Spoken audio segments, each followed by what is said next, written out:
Good morning. बाकीच्या डिपार्टमेंटचे येत राहतील, पण त्यांच्याकडे बघून तुमचं ध्येय ठरवून आहे. तुम्ही आहे ना, मग सगळी दुनिया आहे. काय लक्षात ठेवायचं? तुम्ही आहे ना, सगळी दुनिया आहे. कुणाची वाट बघायची नाही. नाहीतर असं म्हणायला नको काय कोण नसतेच, 11:30 पर्यंत कोण आलं नव्हतं, 12 पर्यंत कोण आलं नव्हतं, बरेच आले नव्हते. तो मेसेज जातो. तुमचं फीडबॅक का द्या म्हटलं तुम्हाला? तुम्ही तुमच्या डिपार्टमेंटचं प्रतिनिधित्व करताय.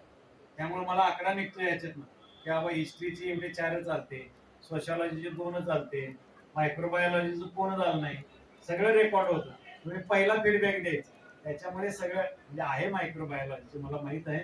मी एक उदाहरण दिलं आलं लक्षात. त्यामुळे पहिलं फीडबॅक करा, सूचना द्या, मी ग्रुपवरती टाकत नाही. ठीक आहे. आजचा हा 4था दिवस आहे, बरोबर आहे ना? पहिल्या दिवशी राशीनकर सरांचं टीचिंग ऍप्टिट्यूड वर झालं, दुसऱ्या दिवशी मॅडमांचं डाटा इंटरप्रिटेशन वर झालं, काल तिसरं मी विद्यापीठात असल्यामुळं सरनाच येऊन घ्यावं लागलं. दुर्दैव असं की हॉल सोडून तिकडे जावं लागलं. ऐनवेळी नवीन सोयी सुविधा झाल्या नाहीत आणि हे आम्हाला 10 वाजता कळलं, त्यामुळे काही जुळणी पण लावता आली नाही. तरी सुद्धा सरने खूप छान घेतलं. त्यांनी दिलेलं मटेरियल पण मी तुम्हाला ग्रुपवर टाकलेलं आहे. आजचा जो विषय आहे तो कम्युनिकेशन, संप्रेषण. संप्रेषण होतं ना, संप्रेषण सर त्याच्यावरती घेतील, कारण हा शब्द मराठीत आपल्याला ऐकून माहित नाही. कम्युनिकेशन कळतो व्यवस्थित. आपल्या आम्ही जसे बाहेरचे चांगले लोक बोलवले, तसे आमच्या इथले पण काही चांगले लोक तुमच्या समोर आले. कालचं परवाचं व्याख्यान तुम्ही बघितलं असेल. खूप यातली तज्ञ माणसं आहेत. त्यापैकी एक सरांचं आहे, कारण त्यांचं स्वतःच कम्युनिकेशन हे निकम सर बोलतायत काही कुलकर्णी बोलतायत असं वाटतं बोलायला लागली. सर्वसाधारण ब्राह्मण फॅमिलीमध्ये त्यांचं उच्चार, शब्द, बोलणं, आवाजाचा चढ उतार आणि भाषा समजून घेण्याचं जी पद्धत आहे ती निकम सरांच्याकडे आमच्या सर्वांच्या पेक्षा जास्त आहे. ज्यावेळी सर गेल्या वर्षी आले त्यावेळी त्यांनी म्हटले की मीही नेट सेटला गायडन्स करेन. मी त्यांना सांगितले की तुम्ही कम्युनिकेशन वरती करा, कारण ते स्किल आहे त्यांच्या. कारण का बोलायचं, कसं बोलायचं, किती बोलायचं आणि कुठे बोलायचं हा सेन्स जर कोणाकडे असेल तर तो आमच्याकडे. आम्ही बोलायच्या वेळेला अनेक वेळ ट्रॅक सोडून जातो, पण सर एकदम परफेक्ट. MA संस्कृत सरांची PhD चालू आहे. निकम आणि संस्कृत हे सूत्र जमत नाही. बघा जोशी, देशपांडे, कुलकर्णी असले की संस्कृतला जुळतं, पण त्यापैकी सर नाही. सरांचं खूप कमांड आहे. मी त्यांना बायोडाटा मागितला गेल्या वर्षी, पण त्यांनी मला असंच तुझ्या लावल्या सगळ्या देतो देतो म्हणत. त्यांच्या वक्तव्यामधून, त्यांच्या प्रेझेंटेशन मधूनच त्यांचा परिचय, ही त्यांची मूळ भावना आहे. ते तुमच्यासारखेच आहे. तुमच्यात त्यांच्यामध्ये फार फरक नाही, कारण MA झाले, सेट झाले, लगे प्राध्यापक झाले, 2-4 वर्ष CHP वरती काम केलं, परंतु ते त्यांनी जवळून बघितलं. केवळ ते सेट असल्यामुळे इथं आहे, हेही लक्षात ठेवा.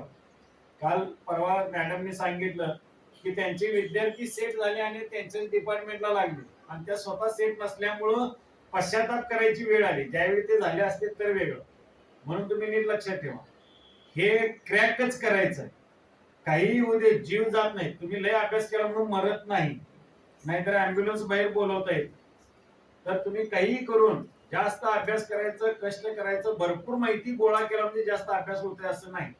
तुम्ही जे पुस्तकं घ्याल, ज्या नोट्स घ्याल, त्या चिकाटीनं अभ्यास करा, सखोल अभ्यास करा, स्वतः अभ्यास करा. इतके विषय इतके वास्ट आहेत, तुम्हाला मिळणार आहे किती? 1 तासामध्ये एवढंच मिळणार आहे. आता आम्ही जर सुट्टीतलं 1 महिन्याचं जर केलो तर या एका सब्जेक्टला आम्ही 12 तास देणार आहे. 2 फुल डे एका विषयाचं, जे 12 तास पुरेल इतकं मटेरियल त्याच्यामध्ये आहे. त्यातला आम्ही सारांश रूपाने एका तासामध्ये धावता आढावा फक्त तुमच्या समोर शिदोरी देतोय. पोट कसं भरायचं ते तुमच्यावरती आहे. आणि हे 1-2 महिना तुम्ही कष्ट केला आणि सेट क्रॅक केलं की आयुष्यभराची शिदोरी. आयुष्यभराची म्हणजे IAS ऑफिसरला सुद्धा प्राध्यापकापेक्षा कमी पगार आहे, सिनियर प्राध्यापकापेक्षा. तुम्ही IAS इक्विव्हॅलंट आहात. ग्रॅज्युएट झाला की तुम्ही IAS ला पात्र आहे. अन्सार शेख माहित आहे तुम्हाला? BA मराठी, फक्त BA मराठी एवढं सर्टिफिकेट त्याच वेळी इकडे IAS चं सर्टिफिकेट होतं त्याच्यात. ऍट ए टाइम युट्यूबवर टाका अन्सर शेख आणि सगळे माहिती त्यांची पहा. इकडे BA मराठी आणि इकडे IAS. का बरं? 3 वर्ष त्याला वाहून घेतली होती. आणि आमची BA FY SY TY बोमट्या मारत फिरते, घरात येतोय आणि इथंच भरण्यात भेटतंय कॅन्टीन मध्ये. कसा IAS होईल सांगा? 3 वर्ष त्याने काय पाहिलं नाही. आपण चहाच्या गाड्यावर काम करायचं ते काम, वडील लातूरला तिकडं रिक्षा चालवतोय बाप त्याचा, आणि हे चहाच्या गाड्यावर काम, आणि दोस्त चांगले गोळा केले. IAS च्या ग्रुप मध्ये गेला आणि BA च्या डिग्री बरोबर IAS झाला. जे झाले म्हणून त्यांचा तिरस्कार करू नका. तुम्हाला काय करायचंय ते ठरवा. त्याच्यासाठी कम्युनिकेशन चांगलं पाहिजे. मी महाविद्यालयाच्या वतीनं, आमच्या डिपार्टमेंटच्या छोट्याशा डिपार्टमेंटच्या वतीनं, त्यांचं पण आमच्याबद्दल डिपार्टमेंट आहे, सरांचं मी स्वागत करतो. आणि आपल्या सर्वांच्या वतीनं त्यांनाही आपल्या प्रेमाचं आणि कम्युनिकेशन संप्रेषण वरती सरांनी आपलं एक्सपर्टाईज आपल्याशी शेअर करावं. सरांशी बोला, त्यांना खूप बोलायला आवडतं. जे प्रश्न आहेत ते खूप प्रश्न विचारा आणि तुमची तयारी करून घ्या. एखादा मुद्दा जर नाही क्लिअर झाला तर उद्या त्यांच्याकडे क्लिअर करून घ्या. सर आपल्या इथंच आहेत, कोणत्या विषयाचे आहेत हा भाग वेगळा आहे. भले तुमच्या डिपार्टमेंटचे नसतील किंवा तुमचा कुठं संस्कृत नसेल, पण सेट नेट साठी लागणार मूळ भांडवल त्यांच्याकडे आहे. पहिल्या फर्स्ट अटेम्प्टला सर झालेले आहेत पास, आणि त्याच्याही पेक्षा आणि सर्वांना संधी दिली. तुम्ही यातनं आपला मार्ग शोधायचा आहे. सरांचं मी स्वागत करतो. त्यांचा खूप वेळ घेतला, क्षमा मागतो आणि त्यांना व्यासपीठ करतो. धन्यवाद.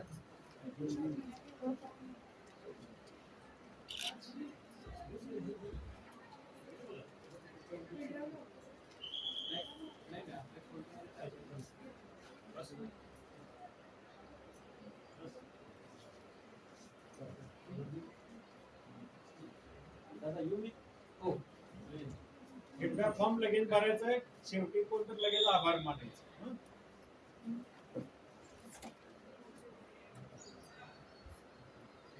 सगळ्यांचं स्वागत या ठिकाणी. या सेटेट कार्यशाळेमध्ये आपण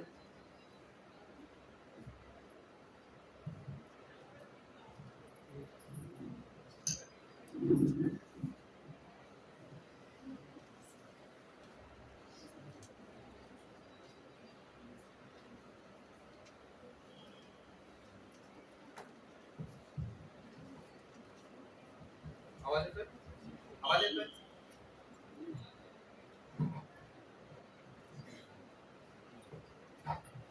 हॅलो, येतोय आवाज?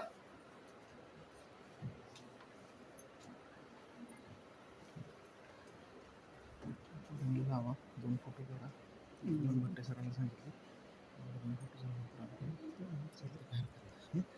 तर आपल्या महाविद्यालयाचे प्राचार्य आणि शिक्षण शास्त्र विभागाचे विभाग प्रमुख यांनी ही जे कार्यशाळा आयोजित केलेली आहे सेट नेट साठी, ती अतिशय महत्वाची आहे. आणि आता तुम्ही वयाच्या ज्या टप्प्यावर आहात त्या टप्प्यावर जर तुम्ही फ्रंट शीट सोडून इतके मागे बसलात तर आमच्या प्रयत्नांना काही यश येणार नाही. येतं लक्षामध्ये? हे सगळं कोणासाठी आहे? तुमच्यासाठी आहे. आज तुम्ही तिथे आहात, उद्या तुम्ही इकडे येणार आहात. मग निदान व्यासपीठा जवळची तरी थोडी जागा आपण अक्वायर केली पाहिजे. ओके, सो हा मुद्दा आहे. आणि आपलं जो काही आज विषय आहे तरी अजून कोणी उठलं नाही. हे तुमचं कॉन्फिडन्स जे आहे, तुमचा आत्मविश्वास दिसतोय. चला पुढे येऊन बसा.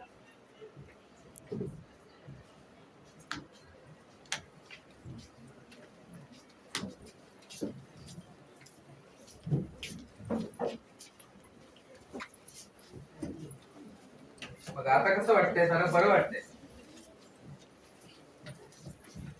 ओके, तर आपला आजचा जो विषय आहे तो सेट नेटच्या अनुषंगाने आपण कम्युनिकेशन हा टॉपिक ठेवलेला आहे. ओके, तर या अनुषंगाने आपण बऱ्याचदा बोलणं हे किती महत्वाचं आहे किंवा संवाद हा किती महत्वाचा आहे हे आपल्या वेगवेगळ्या टप्प्यावर आयुष्याच्या लक्षात येत असतात. आणि यामध्ये ज्या वेळेस आपण कॉम्पिटिटिव्ह एक्झामची तयारी करत असतो, विशेषतः सेट नीटचं ज्या वेळेस आपण प्रिपरेशन करतो, त्यावेळेस आपल्याला हे प्रकर्षाने जाणवतं. आणि त्याहीपेक्षा सगळ्यात जास्त महत्वाचं, ज्या वेळेस तुम्ही व्यासपीठावर उभं राहतात त्यावेळेस तुम्हाला या विषयाचं महत्व हे अधिकपणे जाणवत असतं आणि ठळकपणे जाणवत असतं. तर इतकं महत्वाचा टॉपिक आहे. परीक्षेच्या दृष्टीने जर बघितलं तर साधारणतः पहिलेच सांगून देतो की या विषयावर साधारणतः 3 ते 4 प्रश्न येत असतात. म्हणजे साधारणतः 5-6 मार्क, 6 मार्क किंवा 8 मार्क असं असू शकतं, बदलू शकतं. It depends. येते लक्षात? तर यामध्ये पण हा जो टॉपिक आहे तो तुम्हाला जवळपास 2 ते 3 जे सब टॉपिक म्हणजे जे मेन टॉपिक आहेत आपले, उदाहरणार्थ असेल टीचिंग ऍप्टिट्यूड किंवा रिसर्च किंवा तुमचं जे काही एकंदरीतच तुमचा इतर जे कॉम्प्रिहेन्शन आहे पॅसेज, तर त्या पॅसेज मध्ये सुद्धा आपल्याला कम्युनिकेशन हा जो टॉपिक आहे तो महत्वाचा आहे. येते लक्षात? कम्युनिकेशन मधून आता आपलं जे लेक्चर होणार आहे तर ते डायलॉग असणार आहे. ते रॅदर वन साइड कम्युनिकेशन ते नसणार आहे. So it would be two way communication. Okay, so accordingly फक्त मीच बोलणार असं होणार नाही, तर तुमच्याकडनं सुद्धा बोलणं अपेक्षित आहे. आणि सोपा टॉपिक आहे, तुम्हाला मार्क्स देणारा टॉपिक आहे. राशीनकर सरांनी तुम्हाला सांगितलं असेल किंवा तुम्ही याआधी सुद्धा या पद्धतीने प्रिपरेशन केलेलं असेल. किती लोकांनी दिलेली सेट नीटची एक्झाम? दोन्ही एक्झाम दिलेत असे किती लोक आहेत? सेट आणि नेट. ओके, यापैकी आर्ट्स मध्ये किती लोक आहेत तिथे? आर्ट्स फॅकल्टी, कला शाखेतली. कला शाखेमध्ये लँग्वेज असणारे फक्त किती आहेत? फक्त लँग्वेज. लँग्वेज म्हणजे भाषा, हिंदी, मराठी, संस्कृत, इंग्रजी, पाली, प्राकृत, तमिळ, तेलुगू, मल्याळम, बेंगाली. किती आहे? भाषा कोणती तुमची? इंग्लिश. सगळ्यांची इंग्लिश आहे. वेल गुड. मराठी वगैरेच नाही आहेत कोणी. सोशल सायन्सचे कोण कोण आहे? सोशल सायन्स म्हणजे राज्यशास्त्र, अर्थशास्त्र, समाजशास्त्र, शिक्षणशास्त्र, राज्यशास्त्र, अर्थशास्त्र, समाजशास्त्र, भूगोल. बर. सायन्स मध्ये कोण कोण आहे? सायन्स फॅकल्टी मध्ये तुम्ही आहात. सायन्स फॅकल्टीची संख्या जास्त आहे. ओके, सायन्स फॅकल्टी मध्ये लाईफ सायन्स असणारे किती आहेत? Life science. Okay, chemical science. Chemical म्हणजे केमिस्ट्री वगैरे. केमिस्ट्रीचं नाहीये कोणी? केमिस्ट्रीचं नाहीये. मॅथमॅटिकल सायन्स नाहीये. म्हणजे आता जर आपण बघितलं तर यामध्ये आर्ट्स मधले लोक आहेत. ओके, तर त्या आर्ट्स मधले सुद्धा बऱ्यापैकी आर्ट्स मध्ये लँग्वेज असणारे आहेत आणि सोशल सायन्स असणारे आहेत. इथे लक्षात. तर यामध्ये आपल्याला आता बनायचं आहे प्राध्यापक आणि शिकायचं आहे की कशा पद्धतीने नेट सेट आपण क्वालिफाईड होऊ शकतो. काही लोकांनी ऑलरेडी तुम्ही सेट नेटचं जे काही प्रिपरेशन आहे ते केलेलं आहे, काही लोक करणार आहेत, काही लोकांनी क्वेश्चन पेपर बघितले असतील. तर यामध्ये तुमचे विषय वेगवेगळे आहेत. आर्ट्स आहे, कॉमर्स आहे, सायन्स आहे. कॉमर्स मधलं आहे का कोणी? गुड. कॉमर्स आहे, सायन्स आहे, आर्ट्स आहे. तर आर्ट्स मध्ये सुद्धा सोशल सायन्स आहे, लँग्वेजेस आहे. सायन्स मध्ये बरेचशा स्ट्रीम्स आहेत. येते लक्षात. तर यामध्ये जर आपण बघितलं, हे जो पॅटर्न आपण समजून घेतलं तर लक्षात येईल की सगळ्यांसाठी एक कॉमन पेपर का ठेवला असेल. सगळ्यांसाठी कॉमन पेपर का ठेवला असेल म्हणजे जो पेपर सायन्सच्या केमिस्ट्री असणारा माणूस देणार आहे तोच पॉलिटिक्स असणारा माणूस सुद्धा देणार आहे, तोच भाषा असणारा माणूस सुद्धा देणार आहे. म्हणजे एका अर्थाने तुम्हाला सरकार एका पातळीवर आणण्याचा प्रयत्न करत आहे किंवा एक कॉमन जो काही भाग आहे शिक्षणामधला तो त्यामध्ये अपेक्षित आहे. यामध्ये असे किती लोक सहमत आहे की असं आहे? असं वाटतं का तुम्हाला की हे असं असेल असं? आणि बाकीच्यांना न वाटण्याचं कारण काय की नाही असं काय नाही, युनिव्हर्सल पॅटर्न सरकार वगैरे काही असलं आम्ही मानत नाही, यावर आमची काही श्रद्धा नाहीये. इंडिव्हिज्युअल आहे सगळं. सायन्स वेगळं आहे, आर्ट्सचा आमचा संबंध नाही. आर्ट्सचा विषय तुम्ही सायन्सची आणि आर्ट्सची तुलना कशी करू शकता? हा एक प्रश्न असू शकतो, हे तुम्हाला वाटू शकतं. पण इज दॅट ट्रू? ते खरं आहे का? फरक आहे का नाहीये फरक? बरं, किती लोकांना वाटतं की हा पहिला पेपर हा उगीचच आहे? सायन्सच्या लोकांना वाटू शकतं असं की आम्ही सेट आहे आमचं नेटमध्ये आम्हाला काय गरज आहे, पण ज्यावेळेस तुम्ही सेट देता त्यावेळेस तुम्हाला तो कॉमन असतो सगळ्यांसाठी. असं का असं वाटतं का तुम्हाला की ती आवश्यकता आहे किंवा नाहीये, की अनावश्यक पेपर आहे असं पण तुम्ही सांगू शकता? किती लोकांना वाटतं की हा पेपर अनावश्यक आहे? किती लोकांना वाटतं? कुणालाच वाटत नाही एवढं, तर ठीक आहे. येते लक्षात? इथपर्यंत तर आपण आलो. मग वेल आपण ज्यावेळेस कम्युनिकेशन हा जो भाग बघतो, तर हा प्रश्नपत्रिकेपेक्षा तुम्ही क्लासरूम मध्ये कसं असलं पाहिजे आणि तुम्ही प्राध्यापकांशी किंवा वर्गात असल्यानंतर तुमचं कम्युनिकेशन कसं असलं पाहिजे, आणि ज्या वेळेस तुम्ही प्राध्यापक होणार आहात त्यावेळेस प्राध्यापक झाल्यानंतर तुमची मानसिकता आणि तुमची भाषा वैशिष्ट्य किंवा भाषा शैली ही कशी असली पाहिजे हे यामधून अपेक्षित आहे. रादर सगळ्याच जे काही आपले सगळे टॉपिक आहेत तर त्या सगळ्या नेट सेट मधल्या टॉपिक मध्ये तुम्हाला हाच एक मुद्दा अपेक्षित आहे या ठिकाणी, की कशा पद्धतीने तुम्ही तुमचं कम्युनिकेशन स्किल जे आहे ते डेव्हलप केलं पाहिजे किंवा असलं पाहिजे, किंवा त्यामध्ये एक एक वाक्यता असली पाहिजे किंवा एक सारखेपणा असला पाहिजे. बोलण्यामध्ये नाही, व्यक्त होण्यामध्ये. व्यक्त होण्यामध्ये ज्या वेळेस आपण कम्युनिकेशनचा विचार करतो त्यावेळेस आपल्याला हा पेपर आत्ता आला म्हणजे नेट सेट 1992-93 पासून ज्या वेळेस आलं असेल त्यावेळेपासून हा जो काही कॉमन पेपर आहे तर तो जो पेपर आहे तो वेगवेगळ्या पद्धतीने बदल होत होत होत आतापर्यंत आलेला आहे. येते लक्षात? पण यापूर्वी सुद्धा कम्युनिकेशनला खूप महत्व आहे. ऋग्वेदामध्ये थोडा संस्कृतचा विद्यार्थी आहे त्यामुळे तो भाग येणं स्वाभाविक आहे माझ्या बोलण्यामधून, की वांग मन संवाद सुक्त आहे. बघा शब्द अतिशय महत्वाचा आहे. तुम्हाला दिसेल का? पण बघा, वांग मनस संवाद सुक्त हे जे आहे तर वांग मनस संवाद सुक्त आहे. कालिदासाने त्याचं जे काव्य लिहिलंय तर त्यामध्ये रघुवंशमध्ये तो म्हणतो की वागर्थायुग संपृक्त वागर्थ प्रतिपत्तये जगत पितरो वंदे पार्वती परमेश्वर. ओके, वाग आणि अर्थ त्यात पण काय आहे? वाग अर्थ असा तो एक शब्द आहे. ओके, त्यामध्ये सुद्धा बघा काय येत आहे? वाग, याला वाघ पण म्हणतात. ग वाघ घ नाही बरं का, लायन नाही, वाघ. ओके, तो जो वाघ आहे तो त्यात पण येतोय, पण यामध्ये जो आहे तो ते जे आहे तर अर्थ आहे. वाघ आणि अर्थ येते लक्षात?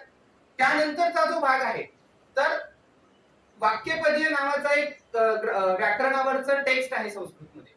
तर त्यामध्ये एक श्लोक येतो की अनादि निधनम ब्रह्म शब्द तत्व यदक्षरम विवर्तते अर्थ भावेन प्रक्रिया जगतो यत.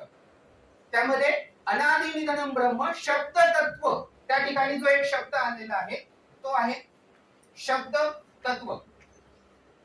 येते लक्षात?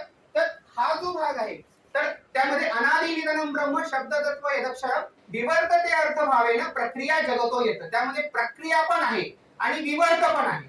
येते लक्षात? तर कम्युनिकेशनची जी काही आहे ती प्रक्रियाच असते.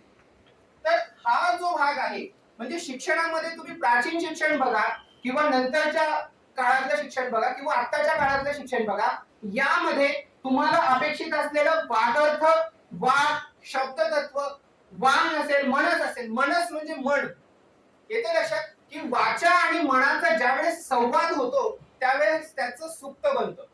म्हणजे ऋग्वेद सगळ्यात प्राचीन ग्रंथ आहे, जगातला सगळ्यात प्राचीन ग्रंथ ऋग्वेद आहे. तर त्यामध्ये सुद्धा काय वांग मनस संवाद सुक्त. हे मी तुम्हाला का सांगतोय? कारण की ही जी प्रक्रिया आहे आता जे आपण करतो आहोत, परीक्षार्थी आपण आहोतच, पण आपण सगळ्यात आधी हा विचार केला पाहिजे की आपण प्राध्यापक आहोत आणि प्राध्यापक म्हटल्यानंतर आपल्याला काय बेसिक गोष्टीपासून सुरुवात केली पाहिजे आणि मुळापासून सुरुवात केली पाहिजे. आणि ज्यावेळेस आपण असे आपली मुळं शोधण्याचा प्रयत्न करतो त्यावेळेस आपल्याला हे वांग मनस संवाद सुचतो. त्यामध्ये वाचा पण आहे, वाक पण आहे, मन पण आहे आणि सगळ्यात महत्त्वाचं म्हणजे संवाद पण आहे, जो आपल्या या विषयाला अधिक त्यावर प्रकाश टाकणारा असा आहे. येते लक्षात? तर ही जी कम्युनिकेशनची प्रक्रिया आहे, कम्युनिकेशन तुमचं जितक्या वेगवेगळ्या प्रकारे तुम्ही दृढ करणार किंवा मजबूत करणार किंवा त्याचा विकास करणार तितकं तुमच्या ज्या काही कॉन्सेप्च्युअल क्लिअरिटी आहे त्यामध्ये फरक होत जाणार. उदाहरणार्थ कॉम्प्रिहेन्शन, तुम्हाला जो उतारा आहे त्या उतारामध्ये तुम्हाला असा एक प्रश्न निश्चितपणे असतो की ज्यामध्ये तुम्हाला विचार करावा लागतो की तो उतारा त्यामधून तुम्हाला कोणता संदेश मिळतोय. असतो की नाही असा प्रश्न की काय टायटल तुम्ही त्याला सजेस्ट कराल किंवा उतारा वाचल्यानंतर तुम्हाला काय वाटतंय. तर हे सुद्धा काय एक प्रकारचं कम्युनिकेशन आहे. ज्यावेळेस आपण टाइप्स ऑफ कम्युनिकेशन बघणार आहोत पुढे, तर त्यामध्ये तुम्हाला हे लक्षात येईल की कशा पद्धतीने आपण ज्यावेळेस ह्या कॉम्प्रिहेन्शनचा विचार करतो त्यावेळेस हे स्किल कम्युनिकेशनचं स्किल आपल्याला उपयोगाचं पडतं. ज्यावेळेस मी तुम्हाला म्हटलं की टीचिंग ऍप्टिट्यूड ज्यावेळेस येतं तर त्यामध्ये सुद्धा आपल्याला या पद्धतीने टीचर ते कशा पद्धतीने त्याची पर्सनॅलिटी असेल, त्याची भाषा असेल किंवा त्याचं व्यक्त होण्याचे जे काही हावभाव असतील ते कशा पद्धतीने असलं पाहिजे. क्लासरूम मध्ये विद्यार्थ्यांचा आणि प्राध्यापकांचा शिक्षकांचा संवाद कशा पद्धतीने असला पाहिजे. आपण आणि समोरचे विद्यार्थी हे एकमेकांमध्ये एका प्रक्रियेने जात आहोत की नाही.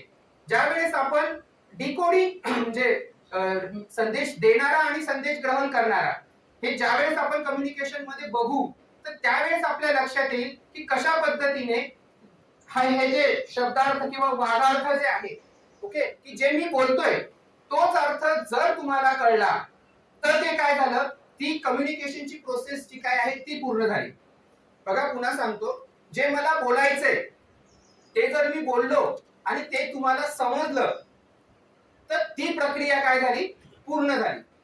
येथे लक्षात आहे कम्युनिकेशनचं सगळ्यात महत्वाचं साधन किंवा महत्वाचा पैलू हा कम्युनिकेशनचा आहे. ओके ओके तर या पद्धतीने आपण जाणार आहोत. जसं मी तुम्हाला सांगितलं डेफिनेशन ऑफ कम्युनिकेशन, त्यानंतर types of communication, characteristics of communication, barriers of communication आणि ते कम्युनिकेशन ज्यावेळेस तुम्ही इफेक्टिव्ह कम्युनिकेशन करता तर what kind of barriers or what kind of obstacles we face during our communication. That is the most significant part of best communication. आणि यामध्ये जर आपण बघितलं की बॅरियर्स फार मॅटर करतात आणि तुम्हाला जवळपास जर तुम्ही बघितलं तर कॅरेक्टरिस्टिक्स ऑफ कम्युनिकेशन आणि बॅरियर्स ऑफ कम्युनिकेशन यावर बऱ्यापैकी प्रश्न आहेत. यावर बरेच प्रश्न आहेत येथे लक्षात. पण ते सिच्युएशनल बेस आहेत. सिच्युएशनल बेस आहे. सिच्युएशनल बेस म्हणजे कसे ते आपण त्या वेळेस बघू. ओके त्यानंतर मास मीडिया इन सोसायटी. आता मास मीडिया असेल, इलेक्ट्रॉनिक्स मीडिया असेल, प्रिंट मीडिया असेल, हा जो काही भाग आहे तर यामध्ये शिक्षणाचं हे महत्वाचं साधन आहे. ते तुमच्याशी कम्युनिकेशन करतायत आणि तुम्ही सुद्धा त्यामध्ये व्यक्त होतायत. तर हे सुद्धा याचा सुद्धा एज्युकेशन मध्ये महत्वाचा भाग आहे. तर आतापर्यंतच्या आपण जर नेट सेटचं जर हे बघितलं तर त्यामध्ये अशा पद्धतीने जे काही डिजिटल प्लॅटफॉर्म आहेत की ज्यामधून एज्युकेशन मिळतं तर तो सगळा हा या विषयाचा पार्ट होतो. म्हणजे त्यामधून तुम्हाला कम्युनिकेशन किंवा तुम्हाला कशा पद्धतीने त्या टॉपिकवर जे काही प्रश्न असतील तर ते त्यावर येऊ शकतात.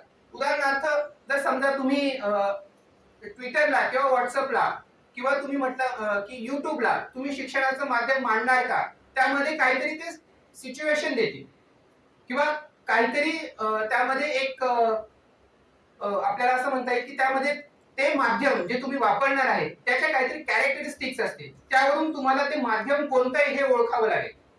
ते कशा पद्धतीचं माध्यम आहे येथे लक्षात. त्यानंतर आता ऑनलाईनच्या याच्यामध्ये हा जो कम्युनिकेशनचा टॉपिक आहे किंवा मास मीडियाचा टॉपिक आहे तो प्रचंड वाढलेला आहे. आणि ज्या वेळेस आपण हे जे त्याचं एक्सपेन्शन झालेलं आहे असं म्हणतो तर त्याच वेळेस त्यामध्ये बॅरियर्स काय येतात आणि दुर्दैवाने ऑनलाईन शिक्षण घेत असताना आपल्याला काय बॅरियर्स येत आहेत किंवा त्यामध्ये काय ऑब्स्टॅकल्स येत आहेत तर हे अजून कुठे व्यवस्थित प्रकाशित झालेलं नाहीये. पण मोस्ट प्रोबेबली आता जर आपण स्वतःच्या अनुभवावरून तसे जर पेपर मध्ये प्रश्न आले किंवा क्वेश्चन पेपर मध्ये तशा पद्धतीचे जर प्रश्न आले तर तुम्हाला ते सोडवता आले पाहिजे. येथे लक्षामध्ये तर हा भाग आपल्यामध्ये महत्वाचा आहे. या मुद्द्यांच्या आधारे आपण जाणार आहोत पुढे. ओके बोलणे से सब होगा. कोणी कोणी बघितली ही ऍड? सगळ्यांनी बघितली, ऑलमोस्ट सगळ्यांनी बघितली. बोलणे से सब होगा. येथे लक्षात किती इफेक्टिव्हली त्यांनी त्या ऍड मध्ये सगळ्या गोष्टी मांडलेल्या आहेत. जर तुम्ही ती प्रत्येक ऍड बघितली जवळपास 2-3 ऍड्स आहेत त्या आणि त्या प्रत्येक ऍड मध्ये आपल्या लक्षात येईल की बोलणे से सब होगा कम्युनिकेशन. इथे लक्षात. तर ज्या वेळेस तुम्ही असा सेटनेटच्या माध्यमातून ज्यावेळेस विचार करता आणि कोणत्याही कॉम्पिटिटिव्ह एक्झामच्या अनुषंगाने विचार करता, तुम्ही जर एमपीएससी किंवा युपीएससी देणार असाल तर त्यात सुद्धा सीसॅट आहेच. येते लक्षात? त्यात सुद्धा सीसॅट आहे, युपीएससी मध्ये पण आहे. ओके, तुम्ही जर तुम्ही आर्म फोर्सेस मध्ये जाणार असाल तर तिथे सीएसबी म्हणजे जो काही इंटरव्ह्यू होतो तर त्यामध्ये सुद्धा आपल्याला काय आहे, कम्युनिकेशनचा जो काही मुद्दा आहे तो महत्वाचा आहे त्या ठिकाणी. आणि गुगलने जे दिलेलं आहे की बोलणे से सब होगा, पण हे बोलणं कशा पद्धतीचं असलं पाहिजे आणि काय कंटेंट त्यामध्ये असलं पाहिजे हे फार महत्वाचं आहे.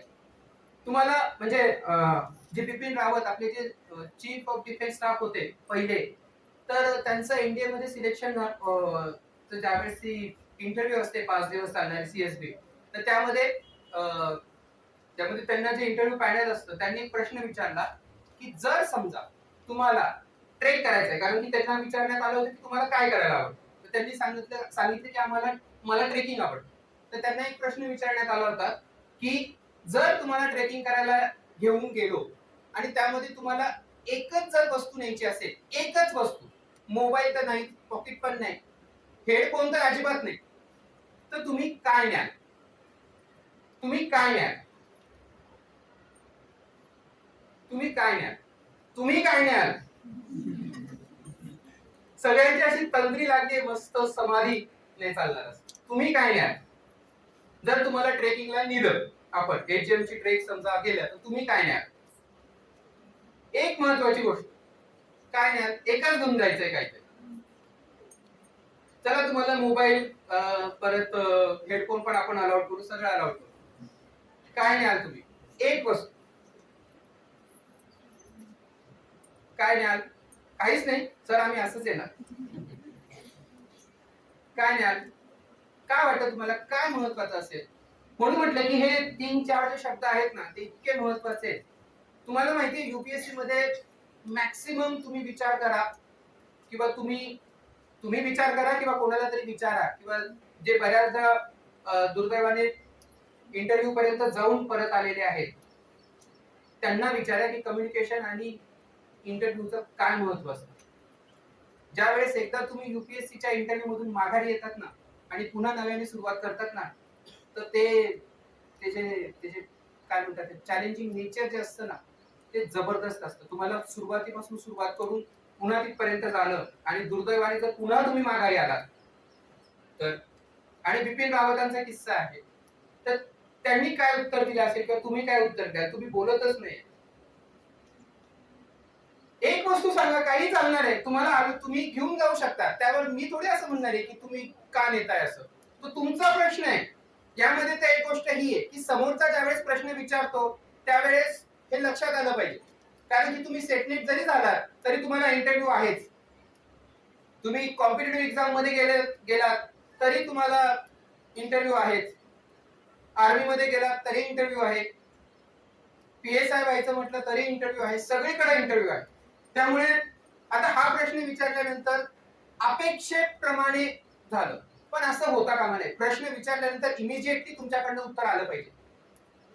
इमिजिएटली तुमच्याकडनं उत्तर आलं पाहिजे, ही गोष्ट लक्षात ठेवायची. डझंट मॅटर ते चुकीचं आहे का बरोबर आहे, कारण की इंटरव्ह्यू घेणारा तुमचा जो काही प्रेझेन्स ऑफ माइंड आहे तो चेक करतो. त्याचं तुमचं उत्तर बरोबर आहे की नाही ते तुम्ही ऑलरेडी जे काही परीक्षा पास केलेल्या आहेत, तुम्ही प्री पास केलेली आहे, तुम्ही मेन्स देऊन आलेला आहे, तुम्ही इतक्या वर्ष अभ्यास केलेला आहे, तुम्ही पीजी केलेला आहे, तुम्ही यूजी केलेलं आहे, कोणी एमफिल पीएचडी केलेलं असेल, त्यामध्ये मग इंटरव्ह्यू मध्ये काय अपेक्षित आहे येते लक्षामध्ये मी काय म्हणतोय ते. आणि तोच एक्झॅक्टली जो भाग आहे तो आपल्याला कम्युनिकेशनच्या या संपूर्ण प्रोसेस मध्ये या पेपर मध्ये तुम्हाला द्यायचा आहे. तुमचा कॉन्फिडन्स, तुम्ही कशा पद्धतीने त्या गोष्टींचा अनालिसिस करताय. पण यामध्ये फक्त एक मुद्दा असा आहे की तुम्ही आता जे जाणार आहात या प्रोसेस मधून किंवा या पेपर मध्ये किंवा हे जे पॉइंट्स आहेत, तर आता या ठिकाणी फक्त तुम्हाला जो काही थेरॉटिकल ऍस्पेक्ट आहे, म्हणजे जे काही माध्यम आहेत किंवा जे काही बॅरियर्स आहेत, जे काही कॅरेक्टरिस्टिक्स आहेत, तर हे टू द पॉइंट जसे आहेत तसे तुम्हाला तुमच्या सिच्युएशन मध्ये बसवून त्याचे आन्सर्स द्यायचे आहेत. पण ज्या वेळेस तुम्ही प्रॅक्टिकली ज्यावेळेस तुम्ही लेक्चर द्याल किंवा लेक्चरर व्हाल किंवा इंटरव्ह्यू मध्ये जाल, तर त्यावेळेस तुम्हाला या गोष्टीचा फायदा हा वेगळ्या पद्धतीने होणार आहे. जसं की मी आता तुम्हाला सांगितलं की तुमचा क्विक रिस्पॉन्स पण फार महत्वाचा असतो. येते लक्षात? बिपिन रावत यांनी काय उत्तर दिलं होतं? कोणाला माहितीये? बरं त्यांनी काय उत्तर दिलं होतं हे तरी माहिती का? नाही. ते म्हटले होते की मी माचीस घेऊन दे. छान वाटलं की नाही ऐकून? खरंच माचीस महत्वाची आहे का हो? खरंच माचीस महत्वाची आहे का? पण जो सिग्निफिकन्स किंवा माणसाचा जो स्ट्रगल त्या आगीतून दिसतो ना, ती आग महत्वाची आहे. येते लक्षामध्ये? काय फरक पडणार आहे एक माचीस घेऊन? आणि खरंच एक माचीस घेऊन कोणी ट्रेकला जाणार आहे का? खरंच तुम्हाला एक वस्तू घेऊन कोणी ट्रेकला पाठवणार आहे का? पण तुमची thought process, how you communicate, ती जी थॉट प्रोसेस आहे ती तुमची क्विक झाली पाहिजे, क्विक रिस्पॉन्स आला पाहिजे तुमच्याकडे. प्रेझेन्स ऑफ माइंड तुमचं कसं आहे येते लक्षामध्ये? आणि मग त्यामध्ये तुम्हाला लक्षात येईल की कशा पद्धतीने माणसाने आगीपासून सुरुवात करूनच आपला विकास जो आहे तो साधलेला आहे. येते लक्षात? लग्नामध्ये लग्न करताना सुद्धा आपल्याला अग्नीला साक्ष म्हणावं लागतं. येते लक्षात? म्हणजे या सगळ्या गोष्टी जीवनामध्ये आपण ज्यावेळेस बघतो आणि आपली म्हणजे दुर्दैवाने आपला अंत सुद्धा काय आहे? अग्नीतच होतो. म्हणजे धर्मानुसार ते बदलले, पण आपण जनरलाइज नको करायला. म्हणजे हे सिग्निफिकन्स, हे इफेक्टिव्ह कम्युनिकेशन आहे. आले लक्षात? म्हणून म्हटलं की बोलणे से सब होगा. एक खूप सुंदर उदाहरण आहे माझं, मला जनरली ते खूप आवडतं कम्युनिकेशनचं, की कशा पद्धतीने चांगल्या पद्धतीने कम्युनिकेशन होऊ शकतं आणि बोलणं का महत्वाचं आहे, व्यक्त होणं का महत्वाचं आहे. आता जर मी तुम्हाला सांगितलं की इथे येऊन 2 मिनिटं बोला, किती लोक तयार होते? कोण तयार आहे बोलायला? प्रॅक्टिकली सांगतो मी, खरंच येऊन फक्त तुमचं इंट्रोडक्शन द्यायचंय. होईल का हे शक्य? नाही होता. इथे लक्षात? तर तो भाग नाहीये. इंटरव्ह्यू मध्ये, एमपीएससीच्या इंटरव्ह्यू मधला एक किस्सा फक्त सांगतो, म्हणजे तुम्हाला लक्षात येईल की बोलण्याचे सब होगा हे का सांगतोय. तर एक उपजिल्हाधिकारी म्हणून एक मॅडम एक शुभांगी पवार म्हणून, त्यांचा इंटरव्ह्यू मी ऐकला. तर त्यांना शेवटचा एक प्रश्न विचारण्यात आला होता, कारण त्यांचं समाजशास्त्र होतं. त्यांना प्रश्न विचारण्यात आला होता की हिंदू विवाह पद्धती आणि मुस्लिम विवाह पद्धती हे 2 शब्दांमध्ये सांगा. शब्द, प्रक्रिया, जीवनाची प्रक्रिया. बघा शब्द कसे आहेत. 2 शब्दांमध्ये सांगायला त्यांनी सांगितलं. तुम्हाला जर विचारलं तर तुम्ही काय सांगाल? 2 शब्दांमध्ये फक्त, वाक्य नाही, शब्द. शब्द तत्व, भाग अर्थ वगैरे वगैरे वगैरे वगैरे. 2 शब्दांमध्ये सांगायचं असेल तर काय सांगाल? 2 वाक्यांमध्ये असेल तर? ज्या वेळेस 1 महिन्याच्या लेक्चरला याल त्यावेळेस बोलण्याची तयारी करून घ्यायचं. येते लक्षात? काय सांगाल तुम्ही? त्या मॅडमने सांगितलं होतं की हिंदू विवाह हा एक संस्कार आहे आणि मुस्लिम विवाह हा एक करार आहे. पटलं का नाही? संस्कार आणि करार आहे का? असं आहे का? खरं तुम्ही सहमत आहात का? तुम्ही सहमत नाहीये? किती बघा कसं कम्युनिकेशन असतं. हे कसं कम्युनिकेशन आहे? हे कुठून आलं? हे कुठून आलं? ती जी थॉट प्रोसेस तुमची आहे, जी विचार करण्याची प्रक्रिया आहे, तुम्ही तुमच्या विषयाचा विचार कशा पद्धतीने करता यावर आहे. आणि पहिल्या पेपरच्या अनुषंगाने ज्यावेळेस आपण विचार करतो तर त्यामध्ये याच गोष्टी अपेक्षित आहे की तुम्ही कॉमन पातळीवर येऊन कशा पद्धतीने विचार करता. कॉमन पातळी म्हणजे की आता ज्या वेळेस आपण विचार करतो की तुम्ही काय घेऊन जाल ट्रेकला जात असताना, त्या तुम्हाला सांगितलं असेल की यामध्ये काय अपेक्षित आहे की हिंदू विवाह आणि जो काही मुस्लिम विवाह आहे ते शब्दांमध्ये व्यक्त करा, असं ज्यावेळेस तुम्हाला सांगण्यात आलं त्यावेळेस हे तुमच्यावर होतं. ते तुमच्यावर होतं. पण यापेक्षा बेस्ट आन्सर आहे का हो कोणतं? यापेक्षा बेस्ट आन्सर आहे का कोणतं? किंवा मी माचीसची काडी घेऊन जाईल, यापेक्षा सुंदर आन्सर कोणता असणार आहे का? म्हणून ती माणसं त्या पदावर आहेत. म्हणून ती माणसं त्या पदावर आहेत. म्हणजे त्यांचे आन्सर्स, तुमचं communication skill, it's a kind of communication. हे तुम्ही कशा पद्धतीने कम्युनिकेट करता, तुम्ही कशा पद्धतीने बोलता, तुम्ही कशा पद्धतीने व्यक्त होता, येते लक्षात. आणि इंटायरली तुम्ही या प्रोसेस मधून जात असताना सेटनेटच्या प्राध्यापकांसाठी तर कम्युनिकेशन स्किल चांगलं असणं हे अतिशय महत्वाचं आहे, अतिशय महत्वाचं आहे. येते लक्षात. पुढे येते लक्षात. तर आपण आता डेफिनेशन बघू. डेफिनेशन, परिभाषा, व्याख्या, की कशा पद्धतीने कम्युनिकेशनचा विचार करून आपण जी काही प्रक्रिया आहे ती समजून घेऊ शकतो. आता बघा, communication is the activity or process of expressing ideas and feelings or of giving people information and instructions. येते लक्षात. प्रोसेस ती काय आहे? प्रोसेस आहे. जो श्लोक मी तुम्हाला सांगितला, प्रक्रिया, अनादि निधनम ब्रह्म शब्दतत्व यदक्षरम विवर्तते अर्थभावेन प्रक्रिया जगतो यत.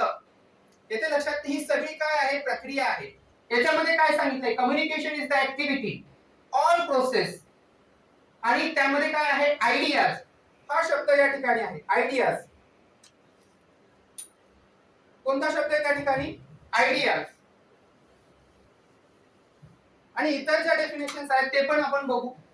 पण आयडियाज तुम्हाला आता लक्षात आले असेल की मी ते दोन एक्झाम्पल का तुम्हाला सांगितले. आयडियाज येते लक्षात. ज्यावेळेस तुम्ही एक्सप्रेस होत असतात, ज्यावेळेस तुम्ही एक्सप्रेस करतात स्वतःला, त्यावेळेस तुम्ही काय आयडिया घेऊन जाताय? फक्त आयडियाचं सिम कार्ड चालणार नाही. काय तुमची आयडिया आहे आणि काय तुमची आयडिओलॉजी आहे, that is the most important question. की तुम्ही ज्यावेळेस समोरच्या माणसाशी बोलताय त्यावेळेस तुमची आयडिओलॉजी काय आहे, काय तुमच्या डोक्यामध्ये चालू आहे. रावत यांच्या डोक्यामध्ये चालू होतं ती संपूर्ण माणसाच्या जीवनाची सुरुवात जिथून झाली, तर ती प्रक्रिया त्यांच्या याच्यामध्ये चालू होती, प्रोसेस. येते लक्षामध्ये.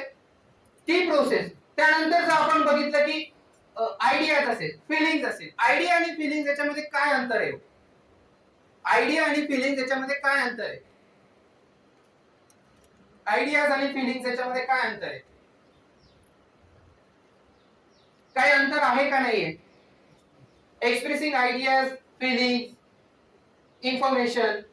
इन्फॉर्मेशन आहे पुन्हा आयडियाज, त्यानंतर इन्फॉर्मेशन, फिलिंग्स. या तिन्ही गोष्टी वेगवेगळ्या केलेल्या आहेत. आणि या तिन्ही गोष्टी तुम्हाला सुदैवाने किंवा दुर्दैवाने म्हणायचं पेपरमध्ये आलं तर हे तुमच्या लक्षात आलं पाहिजे की त्यांनी प्रश्नामध्ये विचारत असताना कुठे आयडिया बद्दल ते बोलतायत, कुठे फिलिंग्स बद्दल बोलतायत आणि कुठे इन्फॉर्मेशन बद्दल बोलतायत. मी आयसीटी इन्फॉर्मेशन अँड टेक्नॉलॉजी बद्दल बोलत नाहीये किंवा इन्फॉर्मेशन अँड कम्युनिकेशन टीचिंग त्याबद्दल पण मी बोलत नाहीये. आपण बोलतोय की इन्फॉर्मेशन म्हणजे माहिती, याबद्दल आपण बोलतोय. आणि ज्या वेळेस तुम्ही स्वतःला एक्सप्रेस करता आयडियाच्या माध्यमातून, फिलिंग्सच्या माध्यमातून किंवा इन्फॉर्मेशन तुम्ही ज्या वेळेस देतात, तर त्यामध्ये देणं हे अपेक्षित आहे. त्यामध्ये कोणीतरी देणारा आहे, कोणीतरी ग्रहण करणारा आहे. येते लक्षामध्ये. कोणतरी बोलतंय आणि कोणीतरी काय करतंय? ऐकतंय. आलं लक्षामध्ये. मग त्यामध्ये मी तुम्हाला विचारतो की आयडियाज आणि फिलिंग्स असं ज्या वेळेस आपण म्हणतो तर आयडिया म्हणजे काय आणि फिलिंग्स म्हणजे काय? आयडिया म्हणजे काय आणि फिलिंग्स म्हणजे काय? आता जे मी बोलतोय हे आयडिया आहे का फिलिंग्स आहे?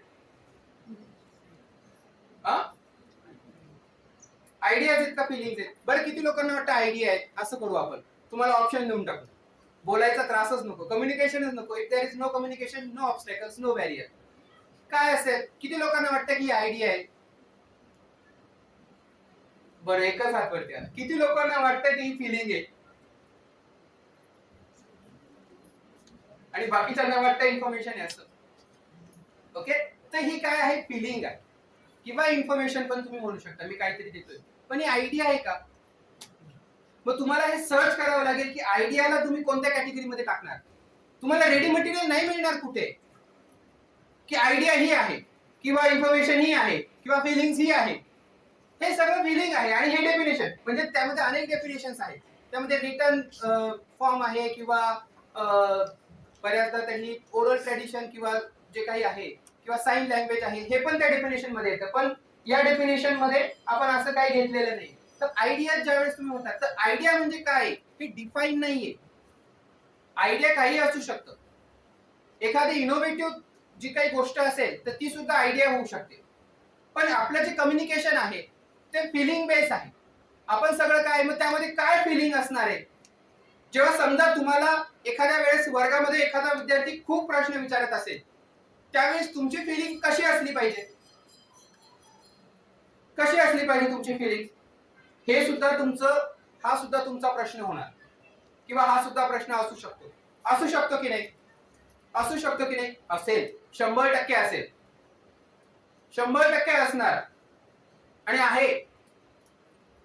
तर ज्या वेळेस तुम्हाला एखादी विद्यार्थी खूप प्रश्न विचारत असेल, त्यावेळेस त्याच्या मनात पण काहीतरी भावना असेल, तुमच्या मनात पण काहीतरी भावना असेल. येते लक्षामध्ये असेल की नाही, की तुम्हाला काहीतरी त्याला सांगायचं असेल, किंवा त्याला तुमच्याशी काहीतरी संवाद साधायचा असेल, किंवा तुम्हाला संताप येऊ शकतो त्यावेळेस, की अरे काय इरिटेट करतो हा मुलगा, उगाचच प्रश्न विचारतो. फिलिंग आहे. तुम्हाला आनंद झाला, अरे माझ्या वर्गामध्ये इतकी मुलं प्रश्न विचारतात मला, अरे वा, म्हणजे मी छान शिकवतो, माझे विद्यार्थी चांगले आहेत, ही एक फिलिंग. किंवा तुम्ही एकदम न्यूट्रल असाल, की ठीक आहे, विचारला नाही विचारला, येता या, बसा, जा, कॉलेजची फी भरा, इंटरनल वेळेत आणून द्या, दॅट्स ऑल. फिलिंग आहे. पण ही निगेटिव्ह फिलिंग.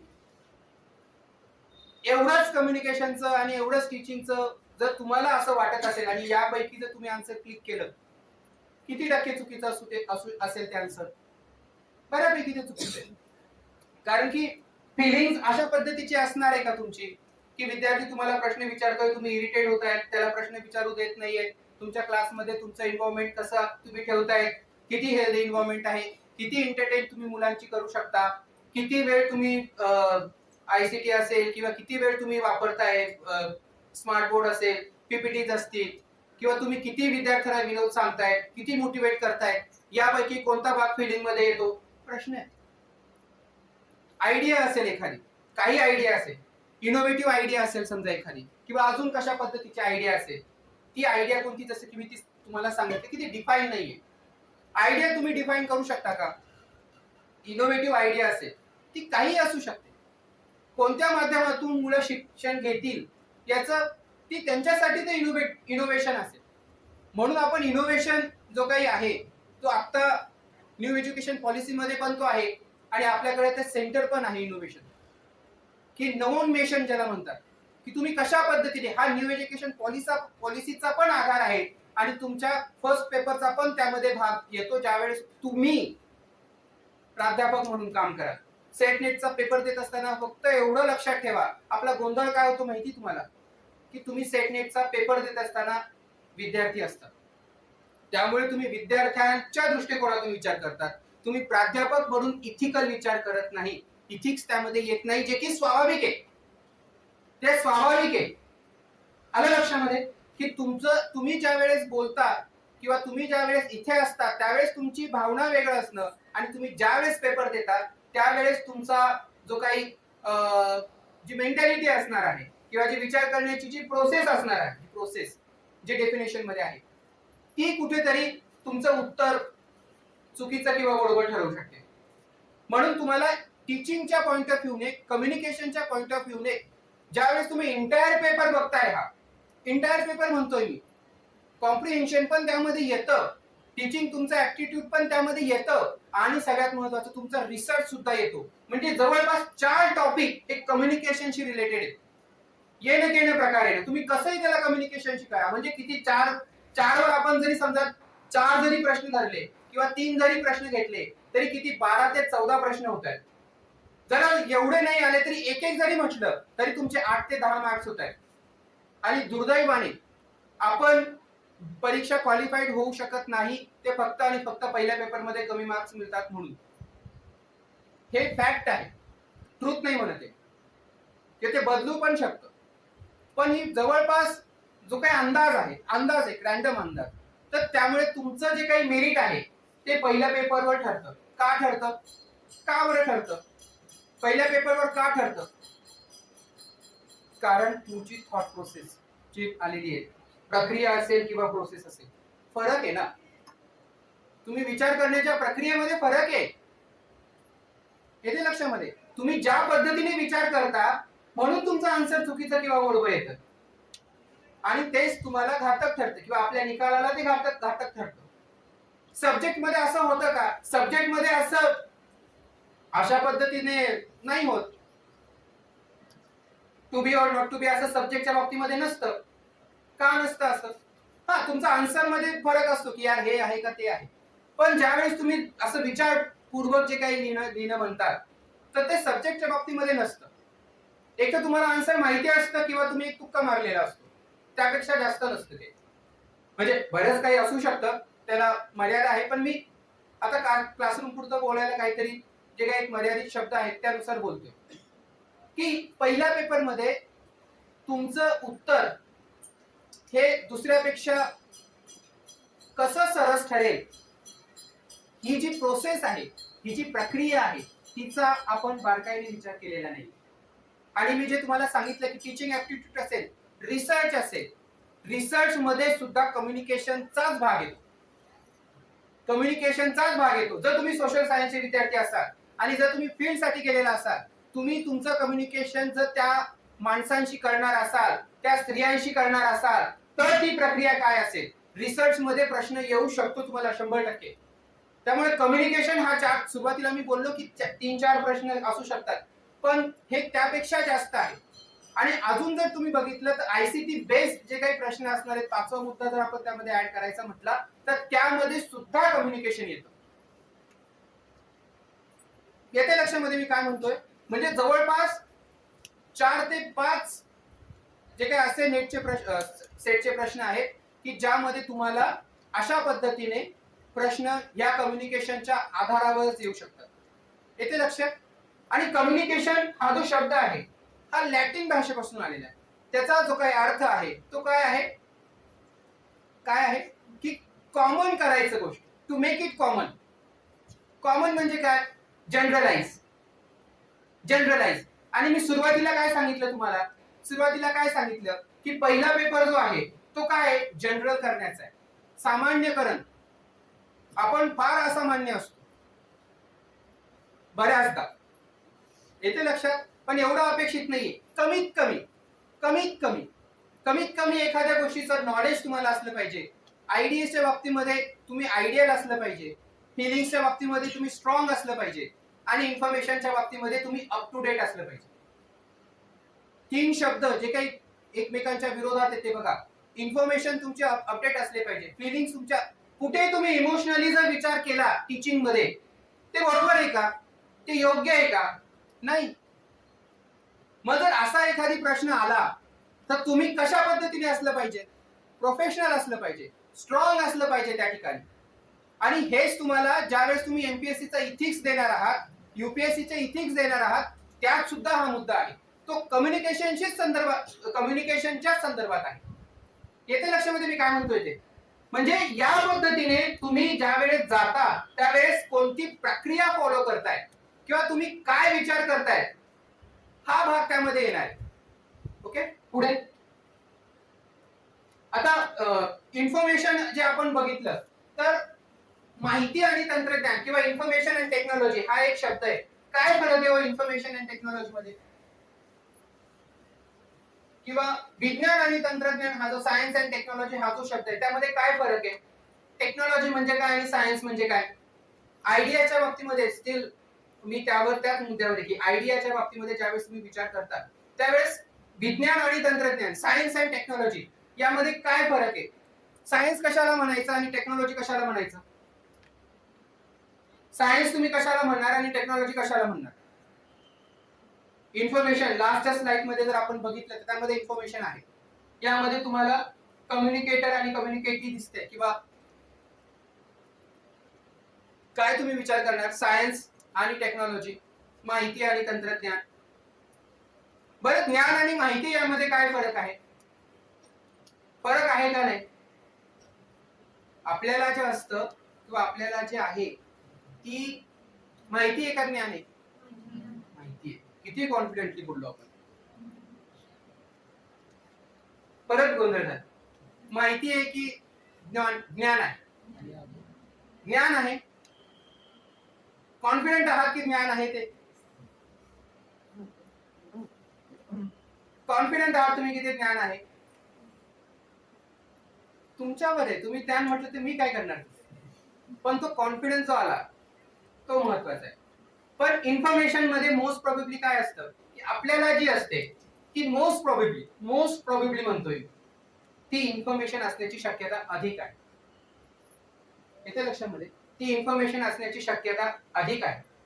प्रश्न तुमचा तयार होईल. प्रश्न आता कसा येईल हे विचारू नका, पण अशा पद्धतीने तुम्हाला ओळखावं, म्हणजे विचारू नका म्हणजे विचारू शकता तुम्ही, काही विचारू शकता, पण कॉन्टॅक्ट मध्ये बोलताना म्हणतोय मी की ज्या वेळेस तुम्ही इन्फॉर्मेशन आणि नॉलेजचा विचार करतात तुम्हाला कॉन्सेप्ट क्लिअर पाहिजे की काय तुम्ही इन्फॉर्मेशन म्हणून घेणार आहात आणि काय तुम्ही नॉलेज म्हणून डील करणार आहात.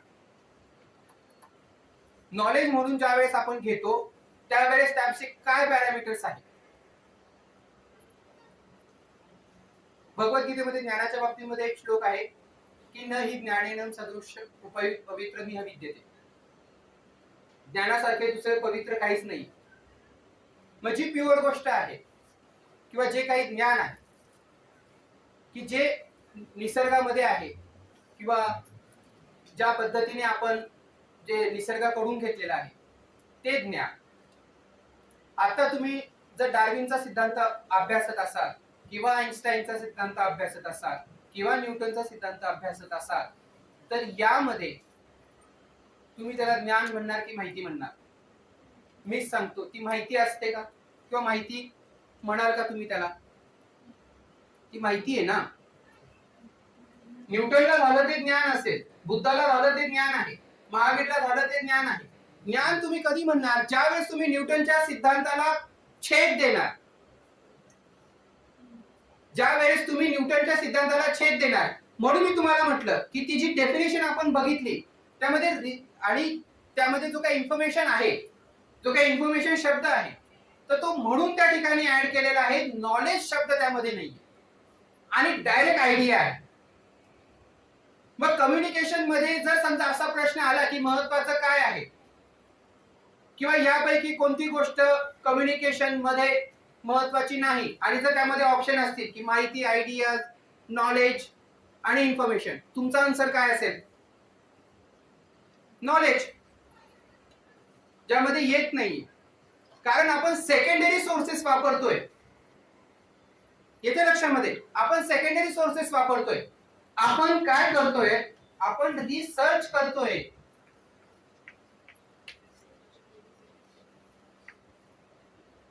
आपण सर्च करतोय का? आपण रिसर्च करतोय. री आहे त्यामध्ये. री म्हणजे अगेन जे कोणी केलेलं आहे दुसऱ्यानी ते आपण काय करतोय तेच आपण पुन्हा पुन्हा शोधतोय. येते लक्षामध्ये? मग ज्या वेळेस तुम्ही ज्ञान म्हणता आणि ज्या वेळेस तुम्ही विज्ञान म्हणता आणि ज्या वेळेस तुम्ही तंत्रज्ञान म्हणता त्यामध्ये काय फरक आहे? विज्ञान फक्त मांडणी करतं, सिद्धांत मांडला जातो. E = mc². विज्ञान आहे की तंत्रज्ञान आहे? विज्ञान आहे. आणि अटॉम बॉम्ब जो बनला तो, अणुबॉम्ब जो बनला तो, तर यामध्ये प्रोसेस काय आहे? प्रोसेस काय आहे की विज्ञान जे असतं ते थिअरॉटिकल जो काही भाग आहे तो मांडतो आणि टेक्नॉलॉजीचं काम आहे की ते इम्प्लिमेंट करणं. इथे लक्षामध्ये? पण ज्या वेळेस आपण माहिती आणि तंत्रज्ञान असं म्हणतो तर त्या माहितीमधून जर तंत्र विकसित झालं तर ती इनोव्हेटिव्ह आयडिया होईल. तुम्हाला प्रोसेस येते का लक्षात मी काय म्हणतोय ते? म्हणजे थोडंसं एका लेक्चर मध्ये हे सगळ्या गोष्टी घेणं थोडंसं डिफिकल्ट आहे. पण ज्या वेळेस तुम्ही विचार करता की तुमच्याकडे, जसं मी आता तुम्हाला सांगितलं की तुमच्याकडे विज्ञान आहे आणि तंत्रज्ञान आहे, E = mc². येते लक्षामध्ये? तर यामधून आइन्स्टाईनचे जे काही इक्वेशन मांडलं तर त्यामध्ये त्यानंतर जे काही तयार झालं, प्रकाशाचा वेग असेल किंवा काय ज्या काही टेक्निकल गोष्टी असतील तर त्यामध्ये, आणि न्यूटन नंतर जे तयार झालं, न्यूटन नंतर जे विज्ञानामध्ये जी काही प्रगती झाली, तर तो एक भाग आहे विज्ञान आणि तंत्रज्ञान. मी दुसरा शब्द तुम्हाला सांगतोय. मी तुम्हाला सांगतोय की माहिती आणि तंत्रज्ञान.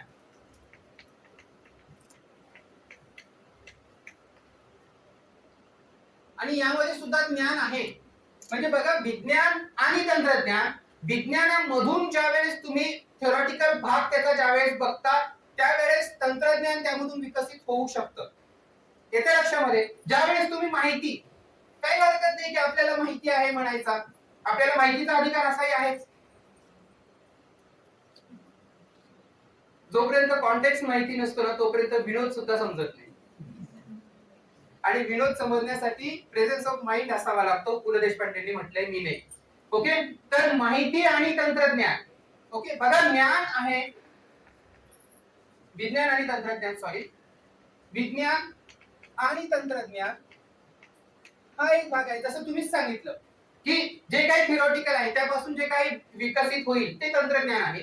तर जे माहितीपासून नंतर एखादी माहिती आहे आणि त्यानंतर जर तुम्ही एखादी विकास केला, इनोव्हेटिव्ह आयडिया, तर ते काय होणार आहे, ते या कॅटेगरीमध्ये येईल. म्हणजे पॅरलली जातोय आपण.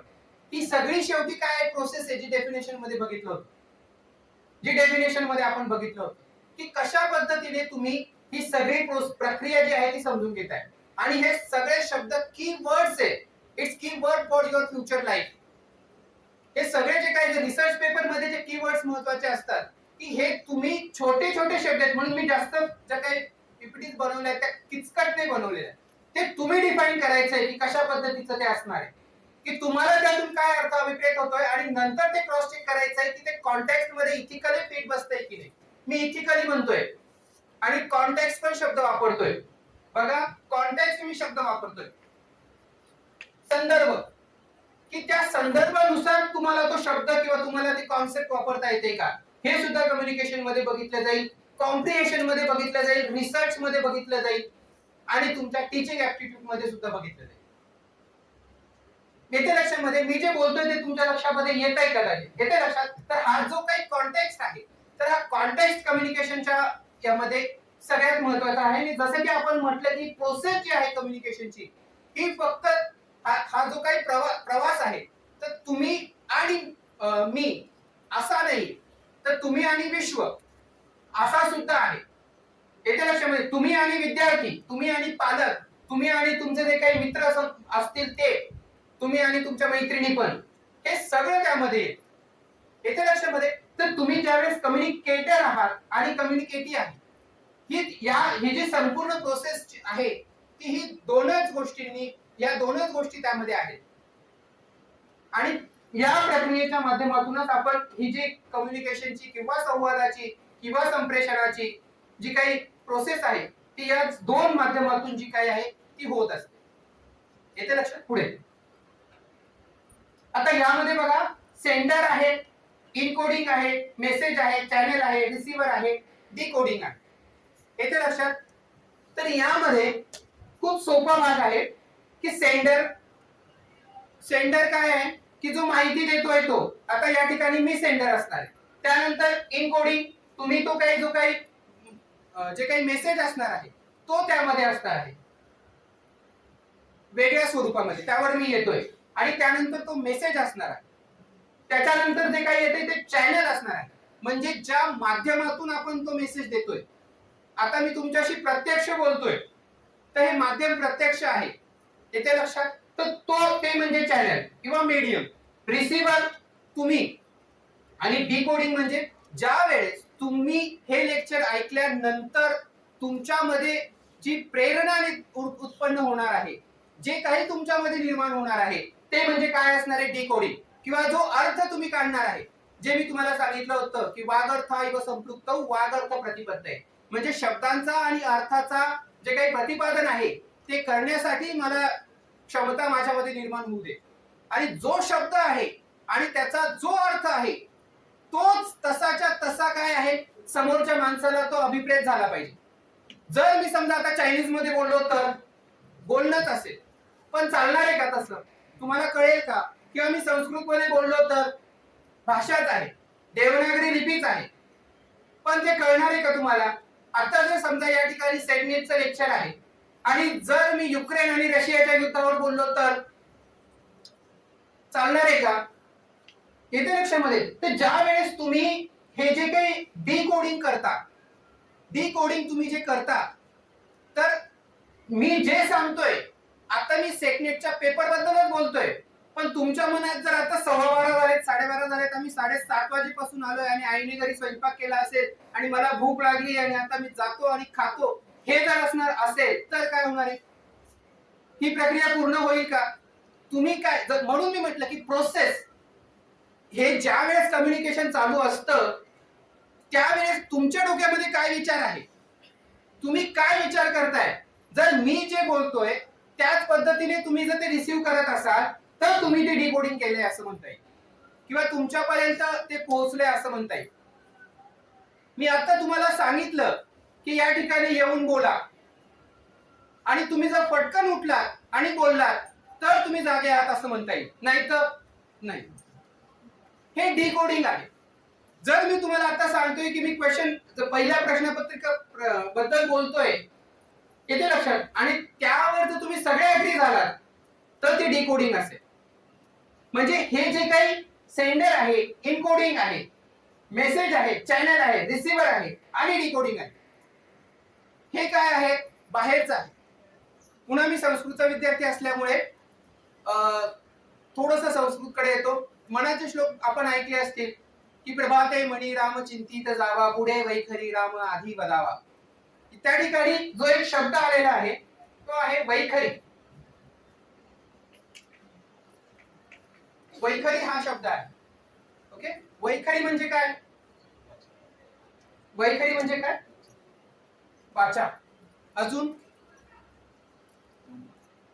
वैखरी म्हणजे काय? मुख. Okay, good. अजून वैखरी म्हणजे काय? प्रभाते मणी राम चिंतित जावा, पुढे वैखरी राम आधी वदावा.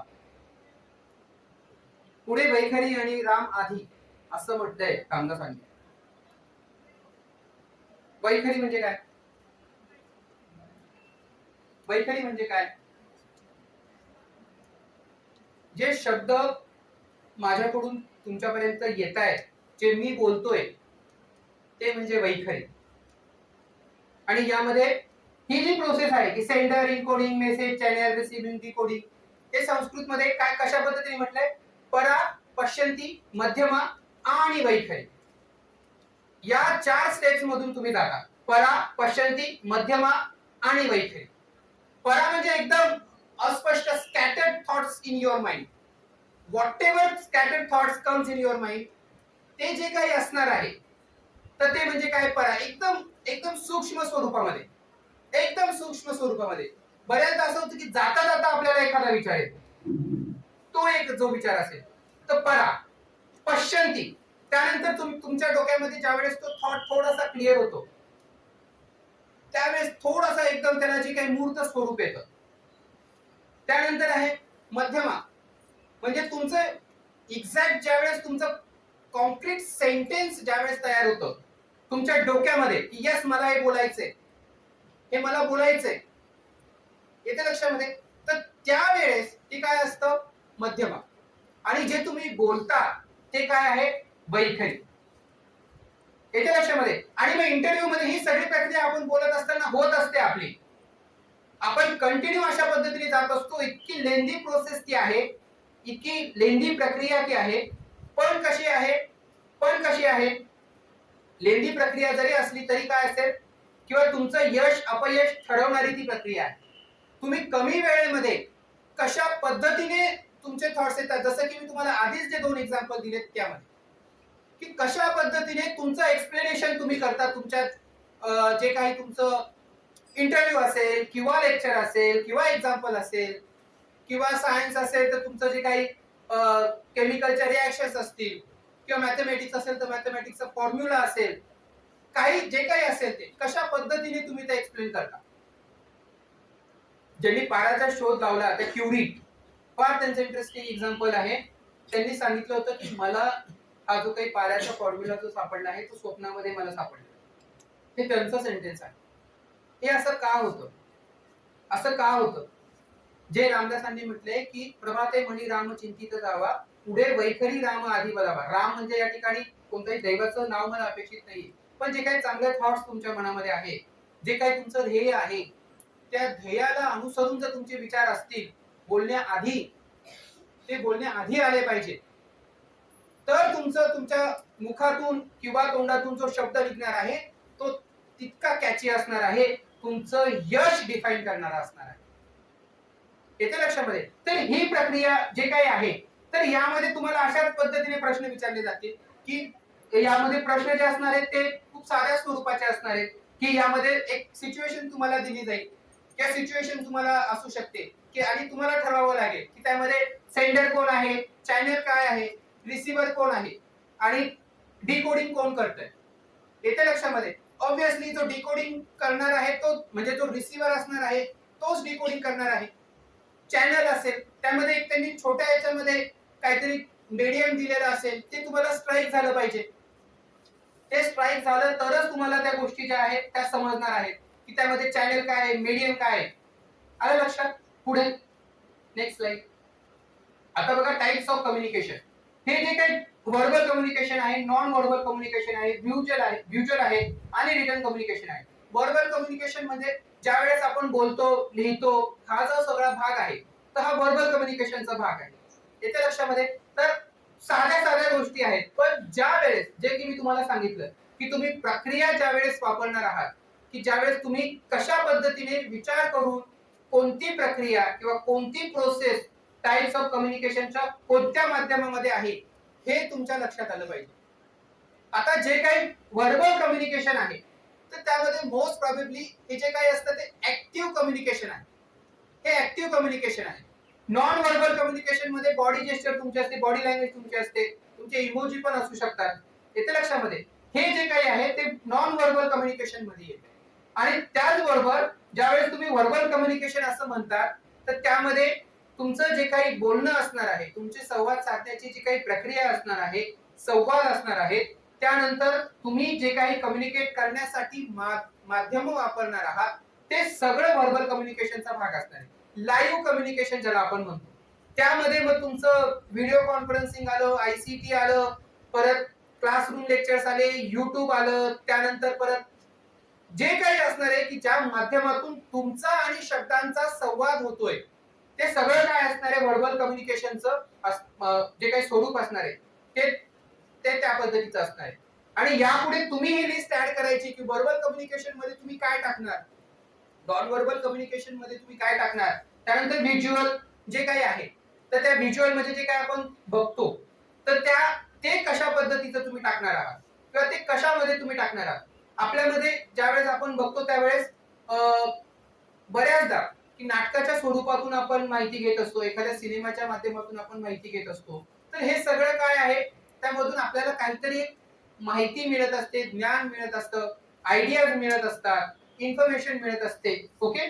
आणि रिटन कम्युनिकेशन तर ज्या पद्धतीने तुम्ही एखाद्या रिटन माध्यमातून किंवा लिखित स्वरूपामध्ये ज्यावेळेस तुम्ही कम्युनिकेशन करता तर तो जो काही भाग आहे तो रिटन कम्युनिकेशन मध्ये येतो. यामध्ये प्रश्न विचारत असताना तर तुम्हाला फक्त यामध्ये कोणत्या माध्यमातून किंवा कोणत्या प्रकारामधून काय अपेक्षित आहे हे तुमचं क्लिअर झालं पाहिजे. ते 2 ते 3 गोष्टी सुद्धा प्लग केलेल्या असते. आता बॉडी लँग्वेज हे तुम्ही कशामध्ये मांडणार तो तुमचा विचार झाला पाहिजे. बॉडी लँग्वेज कारण की म्हणजे व्हर्बल कम्युनिकेशन तुम्ही ज्यावेळेस करता तर ते बॉडी लँग्वेज तुमची तिथे सुद्धा येते. तर त्यामुळे तुम्हाला हे ठरवावं लागणार आहे की तुम्ही कम्युनिकेशन करत असताना व्हर्बल कम्युनिकेशन मध्ये ते टाकणार आहात की नॉन व्हर्बल कम्युनिकेशन मध्ये. 11th आवरला हे तुमच्या लक्षात आलं पाहिजे. पुढे आता बघा यामध्ये जे की आपण म्हटलं की व्हर्बल कम्युनिकेशन मध्ये फेस टू फेस किंवा टेलिफोनिक, नॉन व्हर्बल कम्युनिकेशन मध्ये बॉडी लँग्वेज, जेस्चर हे भाग सोपे आहेत. पण ज्या वेळेस ते सिच्युएशन बेस्ड क्वेश्चन मध्ये येतात ना कॉम्प्लिकेशन्स क्रिएट करतात. येते लक्षात. जर समजा तुम्हाला एखादी सिच्युएशन दिली आणि हे जर तुम्हाला डिफाइन करायला सांगितलं तर तुम्हाला जवळपास आपला गोंधळ होण्याची शक्यता ही बरीच आहे. म्हणजे खूप जास्त गोंधळ होण्याची शक्यता आपली आहे. पण कम्युनिकेशन आणि टाइप्स ऑफ कम्युनिकेशन करत असताना या ज्या सगळ्या गोष्टी आहेत तर ते आपण थोडंसं लक्षात घेतलं पाहिजे. आणि जसं मी तुम्हाला म्हटलं की बॉडी लँग्वेज हे व्हर्बल कम्युनिकेशन मध्ये सुद्धा येऊ शकतं. अशी जर त्यांनी समजा सिच्युएशन दिली की एक प्राध्यापक वर्गामध्ये फक्त त्यांची बॉडी लँग्वेज सुंदर आहे आणि चांगली आहे आणि ते त्या माध्यमातून शिकवतात तर हे कम्युनिकेशनचं माध्यम होऊ शकतं का? हो, नाही सांगता येत.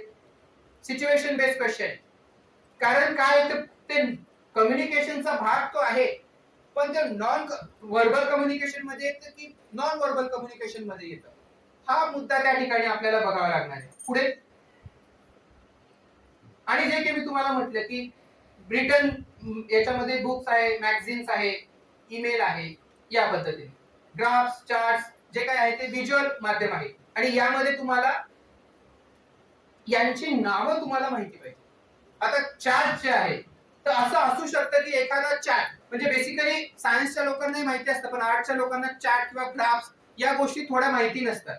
पण बेसिकली जर तुम्ही एकदा सांगितलं की पाय चार्ट असेल किंवा अजून एखादा डायग्राम असेल तर ती जी आहे ती सिच्युएशन बेस्ड क्वेश्चन मध्ये असेल किंवा असे साध्या प्रश्नामध्ये जरी असेल तरी ती तुमच्या लक्षात आली पाहिजे बेसिकली आर्टच्या लोकांसाठी, कारण त्यांना हे जे काही व्हिज्युअल्स आहेत ते थोडस क्रॅक करायला काय आहे डिफिकल्ट जातं.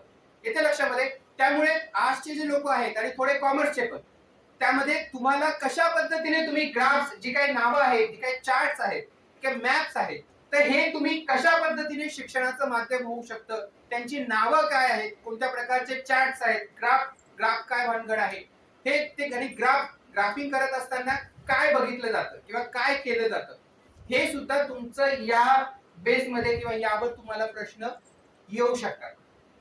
इथे लक्षात. कुणाला काय शंका?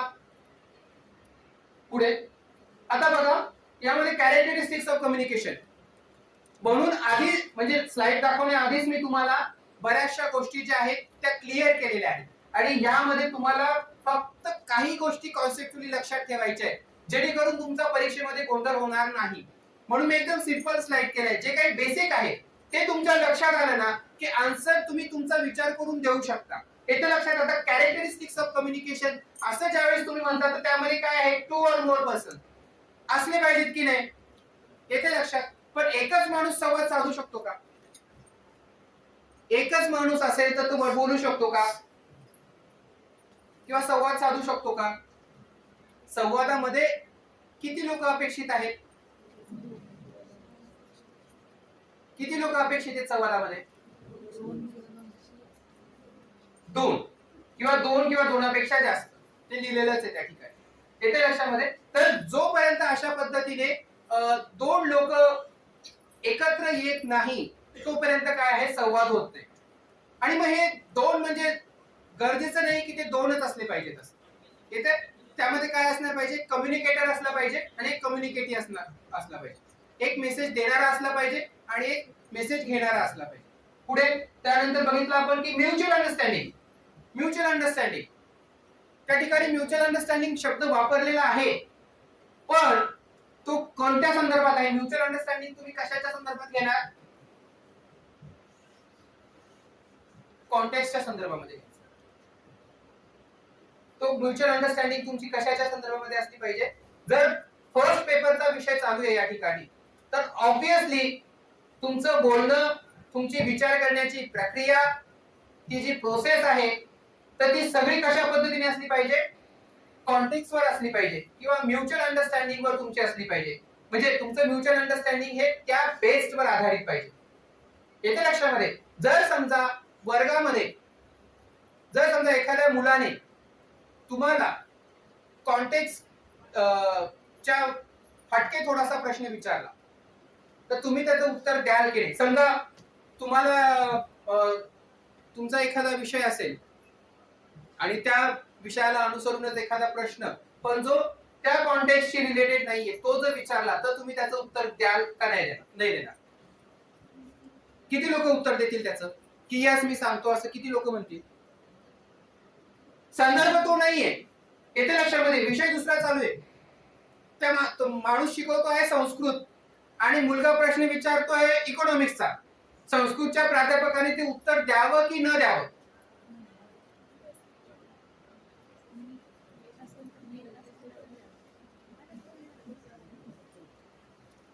उत्तर द्यावं की न द्यावं? म्युच्युअल अंडरस्टँडिंग मध्ये. मग तिथं म्युच्युअल अंडरस्टँडिंग कशी येणार? बघा आपण काय म्हणतोय की म्युच्युअल अंडरस्टँडिंग पण म्हणतोय, कॉन्टेक्स्ट पण म्हणतोय. म्युच्युअल अंडरस्टँडिंग मध्ये कॉन्टेक्स्ट महत्वाचा आहे हे पण आपण मान्य करतोय. पण नंतर वाक्याचा अर्थ बदलतो. तुम्ही ते देणार की नाही देणार? लेक्चर संपल्यानंतर discussion करू. लेक्चर संपल्यानंतर डिस्कशन करू. ओके, अजून गुड आन्सर. चालू शकता, असंही चालू शकतं. पुढे ही माहिती असलं तर देणार. पुढे अजून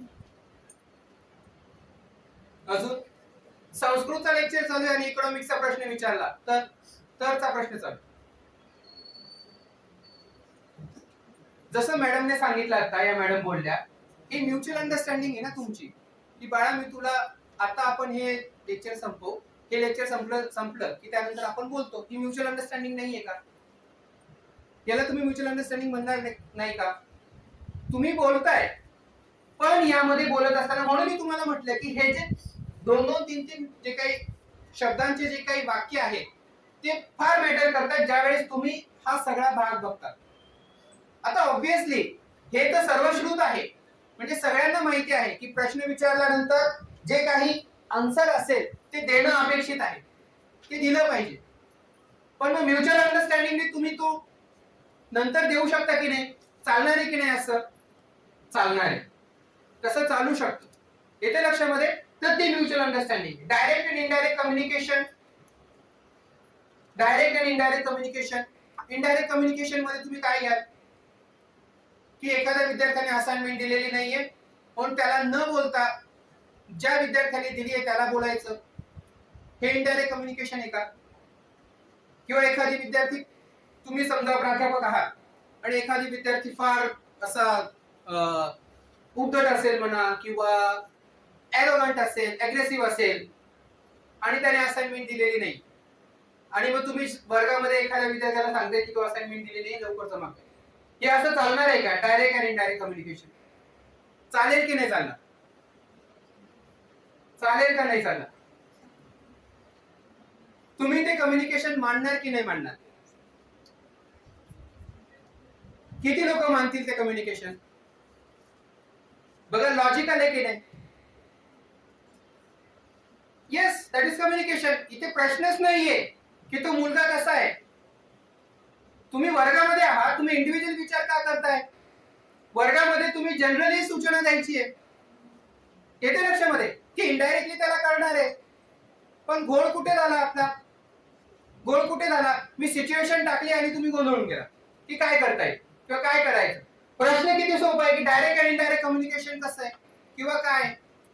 हे इनडायरेक्ट कम्युनिकेशन आहे पण कॉन्टेक्स्टशी रिलेटेड आहे की नाही?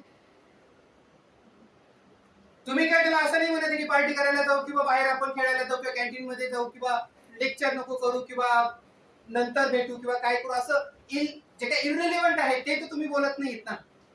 तुमचा वर्ग चालू आहे आणि त्यामध्ये तुम्ही डायरेक्ट आणि इनडायरेक्ट कम्युनिकेशन बद्दल बोलताय आणि मग त्यामध्ये तुमच्या लक्षात येईल की इनडायरेक्ट कम्युनिकेशन हे अशा पद्धतीने सुद्धा असू शकतं. म्हणून मी म्हणतोय की वारंवार मी आतापर्यंत तुम्हाला सांगितलं की सिच्युएशन बेस्ड प्रश्न तुमचे असणं अपेक्षित आहे, जे की तुम्हाला इंटरव्ह्यू मध्ये सुद्धा येणार आहे. Situation based question. जसं की मी त्या मॅडमचं तुम्हाला सांगितलं विवाह पद्धतीबद्दलचं असेल किंवा बिपिन रावत यांचं एक्झाम्पल मी तुम्हाला दिलं, येते लक्षामध्ये. तर ते सुद्धा सिच्युएशनच बेस्ड आहे ना, की त्यांनी सिच्युएशन दिली आहे की ट्रेक आहे, जायचं आहे, काय करणार. Thought process, that's matter. या ठिकाणी मुद्दा हा नाहीच आहे की वर्गामध्ये तुमचा कोणता विद्यार्थी कसा आहे.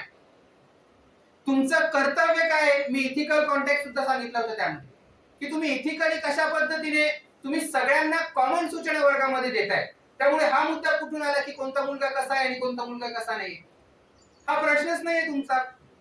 येते लक्षामध्ये. त्यामुळे डायरेक्ट कम्युनिकेशन आणि इनडायरेक्ट कम्युनिकेशन येते लक्षामध्ये. आणि आता समजा यामध्ये डायरेक्ट कम्युनिकेशन मध्ये जर आपण असं कन्सिडर केलं की एखाद्या मुलाला तुम्ही वर्गात बसून थोडं जास्त शिकवताय किंवा त्याच्या जवळ बसून शिकवताय आणि हे डायरेक्ट कम्युनिकेशन आहे, तर इज इट इथिकल और नॉट? हे इथिकल आहे का? इथिकल आहे का नाहीये? बऱ्याच लोकांचं म्हणणं नाहीये, इकडच्या लोकांचं काहीच म्हणणं नाही. इथिकल आहे का नाहीये? का इथिकल नाहीये? ते तुम्ही शिकवताय ना. शिकवणं ही अनइथिकल गोष्ट आहे का? इलिगल गोष्ट आहे का शिकवणं? जर मी म्हटलं की एका मुलाला वर्गामध्ये तुम्ही शिकवताय, तो वर्गामध्ये शिकवताय म्हणजे तो बसलेला आहे किंवा तुम्ही बसलेले आहात, एकटे त्याला शिकवताय तुम्ही, तर ते कसं काय म्हणजे इथिक्स मध्ये बसत नाही तुमच्या? का बसत नाही? काय रिझन? तुम्ही त्याला इथिकल म्हणत नाहीये, का नाही म्हणत आहे? हा? Ethical आहे. जर एखादा विद्यार्थी जास्त weak असेल तर त्याला extra time दिला तर ते unethical नाही, ते ethical आहे. इथिकल आहे. आहे. नाही, तो एकटाच असेल तर बाकीच्यांना किंवा आपण एकच विद्यार्थी हा. Depends on situation. बरोबर. तर यामध्ये दोन सिच्युएशन झाली आता. जसं की मी तुम्हाला सांगितलं होतं, हे डायरेक्ट कम्युनिकेशन आहे. पण यामध्ये पण बघा कसा क्रक्स आहे. यामध्ये ट्विस्ट काय आहे बघा, की तुम्ही ज्या वेळेस शिकवता आहात तर त्यावेळेस तुम्ही अशा पद्धतीने जर शिकवलं तर ते कोणत्या कॅटेगरीमध्ये तुम्ही टाकणार हे तुम्ही डिफाईन करायचंय. पण तो डिफाईन ज्यावेळेस तुम्ही करणार त्यावेळेस इथिकल चौकट जी काही आहे तर ती आपण बघितली पाहिजे किंवा नाही, आउट ऑफ द बॉक्स विचार करण्याची आवश्यकता आहे किंवा नाही. पुन्हा मी तेच म्हटलं की ट्रॅडिशनल पद्धतीने विचार करणं, म्युच्युअल अंडरस्टँडिंगने विचार करणं, सगळे मुद्दे त्यामध्ये येतात.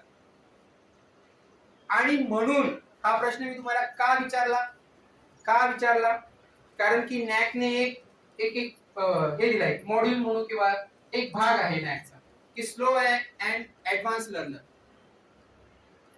तुम्ही फ्युचर प्रोफेसर आहात म्हणून म्हणतो की slow learners and advance learner, की ज्यामध्ये स्लो लर्नर्स आहात. जर स्लो लर्नर असेल तर जर तुम्ही शिकवत असाल तर काय हरकत. जर तुम्ही सांगितलं की कन्सिडर केलं या गोष्टी एज्युकेशन मध्ये आता अपेक्षित आहे. शिकवण्यामध्ये कोणतंही लीगल किंवा जे काही अनइथिकल असं वाक्य थोडस वापरणं हे चुकीचं ठरेल. पण अशा पद्धतीने ज्यावेळेस आपण बघतो की मी तुम्हाला म्हटलं की म्युच्युअल अंडरस्टँडिंग, पण ज्यावेळेस मी म्हटलं की इथिकल की अनइथिकल त्यावेळेस घोळ झाला. शिकवण्यामध्ये मोस्ट प्रोबेबली अशा पद्धतीचे जर प्रश्न आले तर तुम्हाला शिकवणं हाच तुमचा धर्म आहे. एक विद्यार्थी असू दे अथवा 10 विद्यार्थी असू दे. माझ्या वर्गात बऱ्याचदा 1-2च विद्यार्थी असतात. मग प्राध्यापकांनी क्लास घ्यायचा की नाही घ्यायचा येते लक्षामध्ये. आता या ठिकाणी 70 मुलं असणं, 100 मुलं असणं आणि एक मुलगा असणं डायरेक्ट कम्युनिकेशनच आहे.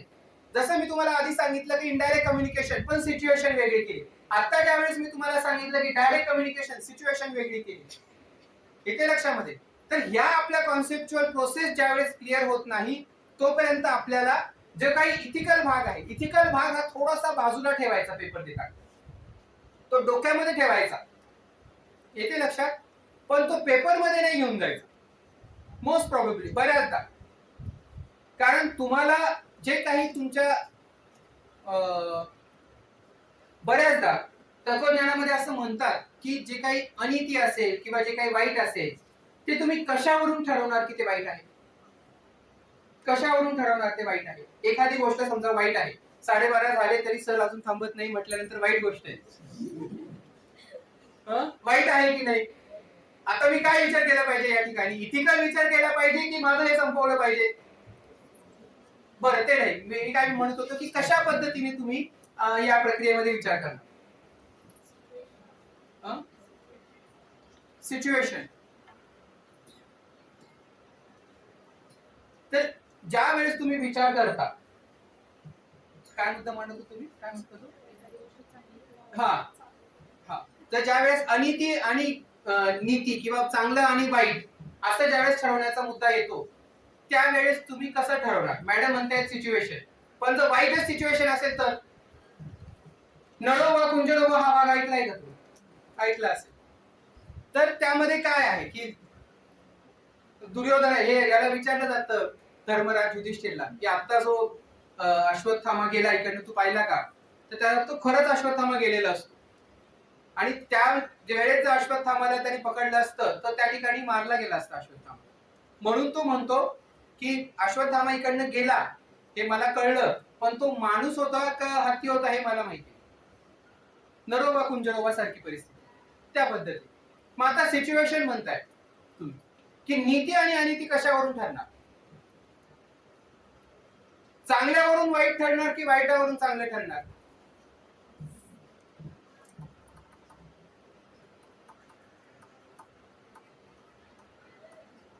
आधी तुम्ही वाईट गोष्ट बघणार की चांगली गोष्ट बघणार?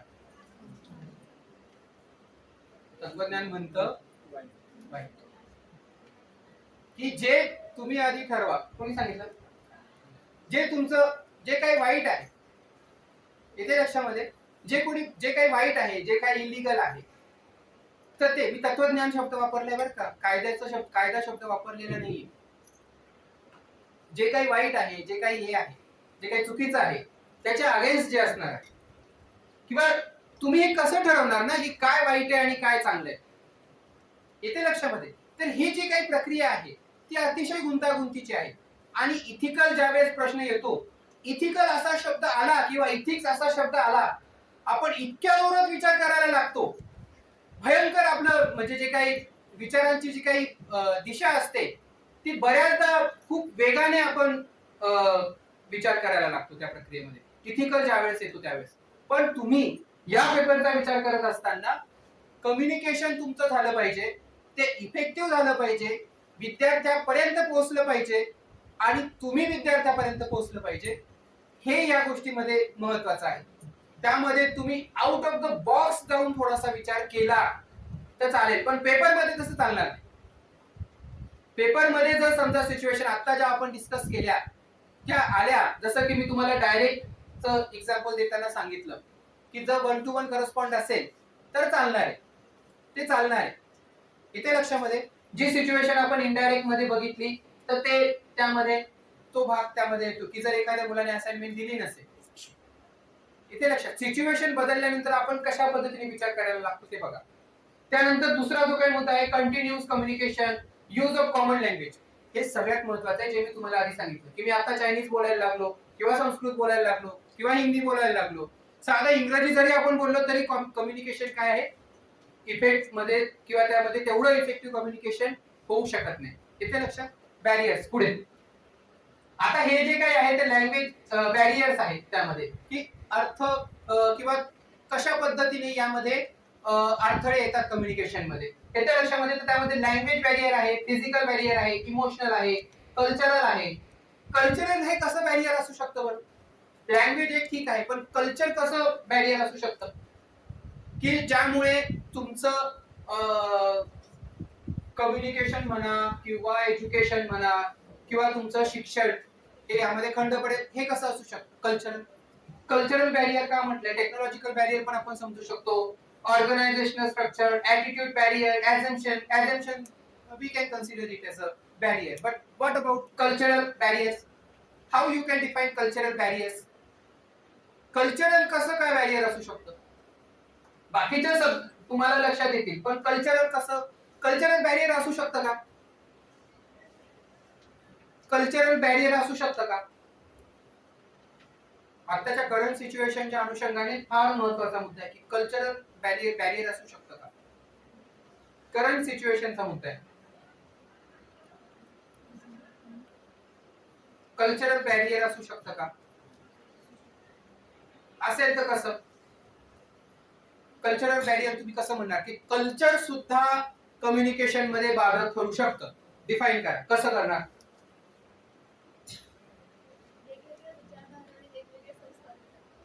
वेगवेगळे विचारधारा आणि संस्कार. विचारधारा आणि संस्कार कल्चर मध्ये तुम्ही म्हणताय, ओके? संस्कार, विचारधारा आणि संस्कार, अजून विचारधारा आणि संस्कार, अजून मी म्हणतोय की का असं वाटतंय की मला असं वाटतंय, माझं ओपिनियन आहे की कल्चरल बॅरियर आहे. पुस्तकाने दिलंय म्हणून नाही, मलाही वाटतं की कल्चरल बॅरियर आहे. आणि मी असंही म्हणतो की करंट सिच्युएशन मध्ये हा मुद्दा अतिशय महत्त्वाचा आहे, कल्चरल बॅरियरचा. वाय?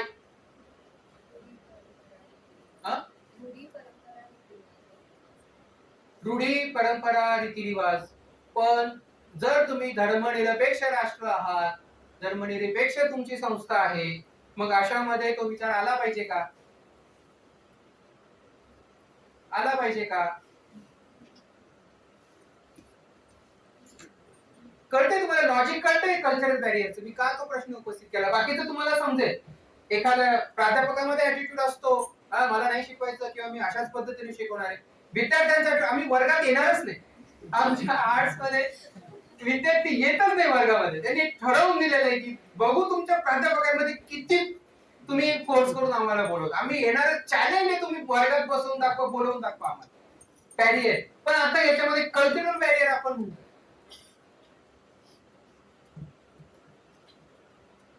जर समजा एखाद्या इन्स्टिट्यूशन मध्ये अशा पद्धतीचं होत असेल, जर काही रूढी असेल, परंपरा असेल, आता तुम्ही काय करणार? सिच्युएशन बेस्ड क्वेश्चन आहे. ऍज फार as the communication topic is concern, काय तुम्ही करणार?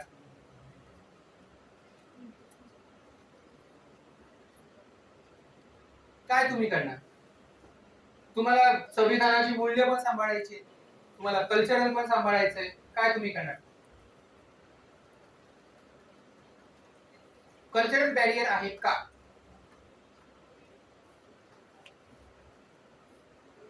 हिजाब,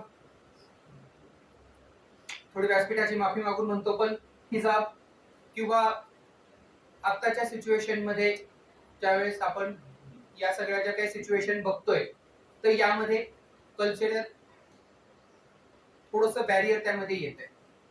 यामध्ये दोन गोष्टी आहेत बघा. मी जो मुद्दा तुम्हाला सांगितला आता या ठिकाणी की मॅडम म्हटल्या की रूढी, परंपरा, संस्कार आणि काय विचारधारा वगैरे. तुम्ही एक इन्स्टिट्यूशन ज्यावेळेस चालवता त्यावेळेस तुम्ही इंडिव्हिज्युअल नसता, पण ज्यावेळेस तुम्ही धर्म तुमचा फॉलो करता त्यावेळेस तुम्ही इंडिव्हिज्युअल असता. येते लक्षामध्ये?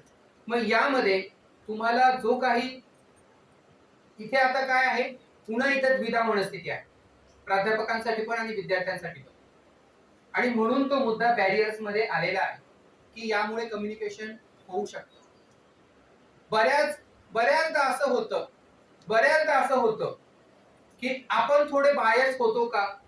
ज्यावेळेस प्राध्यापक असतो त्यावेळेस अशा पद्धतीने आपण बायस असतो किंवा नसतो, हा जो काही भाग आहे तो आपण डिफाईन करायचा आहे आणि आपण तसं असलं पाहिजे का? कल्चरल बॅरियर्स त्यामध्ये येतं.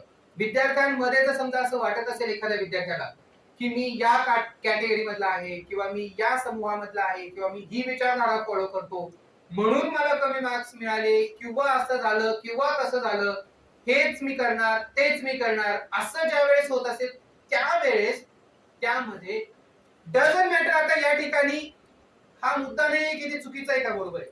मी असं म्हटलं का ते चुकीचं आहे का बरोबर आहे? मी काय म्हटलं की ते कम्युनिकेशन बॅरियर आहे का नाही, ते बरोबर आहे का नाही हे सरकार ठरवेल, ते कॉलेज प्रशासन ठरवेल. तो तुमचा मुद्दा आहे का?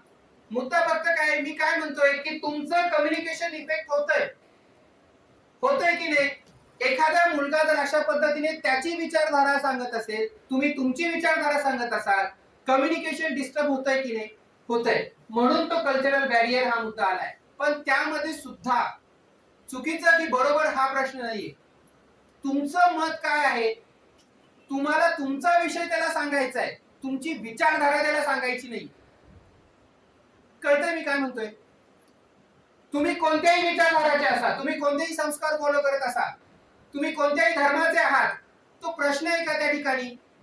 कळतंय का मी काय म्हणतोय ते? तो प्रश्न नाहीये. तुम्ही टॉपिक कोणता शिकवताय? तुम्ही केमिस्ट्री शिकवताय, तुम्ही पॉलिटिक्स शिकवताय, तुम्ही इकॉनॉमिक्स शिकवताय, तो तुमचा धर्म आहे. त्यामध्ये कल्चरल बॅरियर्स अशा पद्धतीने तुम्ही रिमूव्ह करू शकता. आणि जर समजा तुम्हाला प्रश्न आला की कल्चरल बॅरियर कोणत्या कॉन्टेक्स्ट मध्ये आहे आणि ते कम्युनिकेशन इफेक्ट त्यामुळे होतंय का किंवा वाईट परिणाम त्याचे होत आहेत का, ते यस ऑब्विसली होत आहेत. पण तुमचा त्यावर काय टेक असला पाहिजे? तुम्ही काय असलं पाहिजे? तुम्ही इकॉनॉमिक्स शिकवा, तुम्ही फिजिक्स शिकवा, तुम्ही केमिस्ट्री शिकवा. It's none of your business की त्याची विचारधारा काय आहे, तुमचा धर्म काय आहे, तो काय करतो किंवा तुमचं काम काय आहे. जे मी तुम्हाला सांगितलं होतं, direct communication, stick to your point. बरोबर आहे का चुकीचं आहे? येते लक्षामध्ये? हा मुद्दाच नाहीये. तो आपला मुद्दा नाहीये, प्राध्यापकांचा इश्यू नाहीये तो की कोणी काय करायचं आणि कोणी नाही करायचं. माझं संस्कृत आहे, मी विषय त्याला समजून सांगेल, दॅट्स ऑल. त्याची विचारधारा जर त्या येत असतील तर तुम्ही हे त्याला कशा पद्धतीने सांगता की नाही बाबा आता जो मुद्दा आहे तो इकॉनॉमिक्सचा आहे, आता जो प्रश्न आहे तो संस्कृतचा आहे, राज्यशास्त्राचा आहे, फिजिक्सचा आहे, केमिस्ट्रीचा आहे. म्युच्युअल अंडरस्टँडिंग, तुम्ही असं म्युच्युअल अंडरस्टँडिंग तुमच्या याच्यामध्ये क्रिएट करू शकता का, हा प्रश्न तुमच्यासाठी. पुढे ऍझम्पशन पण आहे, जसं मी तुम्हाला म्हटलं की बऱ्याचदा पूर्वग्रह दूषित आपण काही विचार करत असतो, आधीच एखाद्या गोष्टीबद्दलचा काहीतरी वाईट विचार आपल्या मनामध्ये असतो आणि त्यानंतर त्यामुळे काय होऊन जातं की कम्युनिकेशन मध्ये काय होतं, फरक पडतो. येते तर ह्यामध्ये सुद्धा तुम्हाला बऱ्याचदा सिच्युएशन बेस येतील, कारण की पूर्वग्रह बरेच आहेत, पूर्वग्रह नंबर ऑफ पूर्वग्रह आहे, त्यामुळे हा भाग त्यामध्ये येतो. नंतरचा जो भाग आहे तो फिजिओलॉजिकल आहे, युजिंग ऍब्रिव्हिएशन, टेक्निकल टर्म्स. जर खूप तुम्ही असं वापरलं तर ऍब्रिव्हिएशन असेल, जर बऱ्याचदा आपण काही शब्द जे आहेत शिकवताना म्हणा किंवा बोलताना वापरत असतो. आता पुण्यामध्ये जर तुम्ही गेलात तर त्या ठिकाणी एबीसी असं वापरतात की आम्ही एबीसी मध्ये जाऊन आलो. एबीसी म्हणजे काय, नवीन माणसाला कळत नाही. आपा वळवण चौक, हा येते लक्षामध्ये की जिथं तिथे महिलांचं मार्केट आहे. पण हे कळणार आहे का, कम्युनिकेशन होईल का, नाही होणार. तुमच्या सब्जेक्ट मध्ये जर तुम्ही फक्त तुमचे ऍब्रिव्हिएशन्स वापरले तर ते कम्युनिकेट करणार का तुम्ही व्यवस्थित, समोरच्याला समजेल का, ते नाही समजणार. So avoid abbreviations and technical terms as far as possible. As म्हणजे तुम्हाला जितकं शक्य असेल, जे जितकं तुम्हाला पॉसिबल असेल तर तितकं तुम्ही ते टेक्निकल टर्म्स किंवा एब्रिव्हिएशन हे टाळलं पाहिजे. पुढे आता कॅरेक्टरिस्टिक्स ऑफ मास मीडिया, यामध्ये मास मीडियाच्या संदर्भामध्ये इथिकल आणि अनइथिकल अशा स्वरूपाचे प्रश्न बरेच आहेत. पण पुन्हा मी तुम्हाला सांगतो की इथिकल आणि अनइथिकल हे ठरवणं किंवा हे ठरवण्याचा जो काही तुमचा अधिकार आहे तो मर्यादित आहे. मी जाणीवपूर्वक विधान करतो. मी काय म्हटलं, पुन्हा सांगतो की इथिकल आणि अनइथिकल ठरवण्याचा प्राध्यापकांचा अधिकार मर्यादित आहे. Stick to your point, sticks to your subject, doesn't matter what situation you have faced. तो मुद्दा नाहीये तुमचा की तुम्ही कशा पद्धतीची सिच्युएशन फेस करताय, काय तुमचे संस्कार आहेत, विचारधारा आहेत, इन्व्हायरमेंट आहे, परत इन्फ्रास्ट्रक्चर आहे, तो मुद्दा नाही. Stick to your subject. तुम्ही जो काही शिकवताय, जो तुमचा मुद्दा आहे तो. आणि ज्यामध्ये आपण बघतोय की यामध्ये बऱ्याचशा अशा गोष्टी आहेत की तुम्हाला त्यातून घेता येण्यासारखे आहेत. आधी मास मीडियाच्या संदर्भामध्ये ऑब्जेक्टिव्ह प्रश्न विचारले जायचे. ऑब्जेक्टिव्ह म्हणजे कसं की रेडिओ कधी अस्तित्वात आला, टेलिव्हिजन काय आहे, किंवा व्हिडिओ कॉन्फरन्सिंग यामध्ये कम्युनिकेशनचे माध्यम कसे आहेत. आताचा स्तर थोडासा वेगळा झालेला आहे. जसं मी तुम्हाला म्हटलं की सिच्युएशन बेस्ड असू शकतं किंवा ऑब्जेक्टिव्ह पण असू शकतं. येते लक्षामध्ये की आता मास मीडिया मधला एखादा भाग कशा पद्धतीने तुम्ही त्याला डिफाईन करणार किंवा ठरवणार किंवा त्याचा विरोध करणार किंवा काय करणार, तर हा भाग यामध्ये येतो. आता कॅरेक्टरिस्टिक्स ऑफ मास मीडिया, कारण की कम्युनिकेशनचं हे साधन आहे, माध्यम आहे. यामध्ये फक्त एकच गोष्ट सांगतो की ऑनलाईनच्या याच्यामध्ये बरीचशी जी काही ऍप्स म्हणा किंवा चॅनल्स म्हणा जी सरकारने सुरू केलेली आहे, तर त्याची लिस्ट तुम्हाला या ठिकाणी तुम्ही स्वतः ती ऍड करायची. म्हणजे प्रश्न तुम्हाला असाही येईल की हे माध्यम काय आहे, त्यामध्ये ऍब्रिव्हिएशन असेल.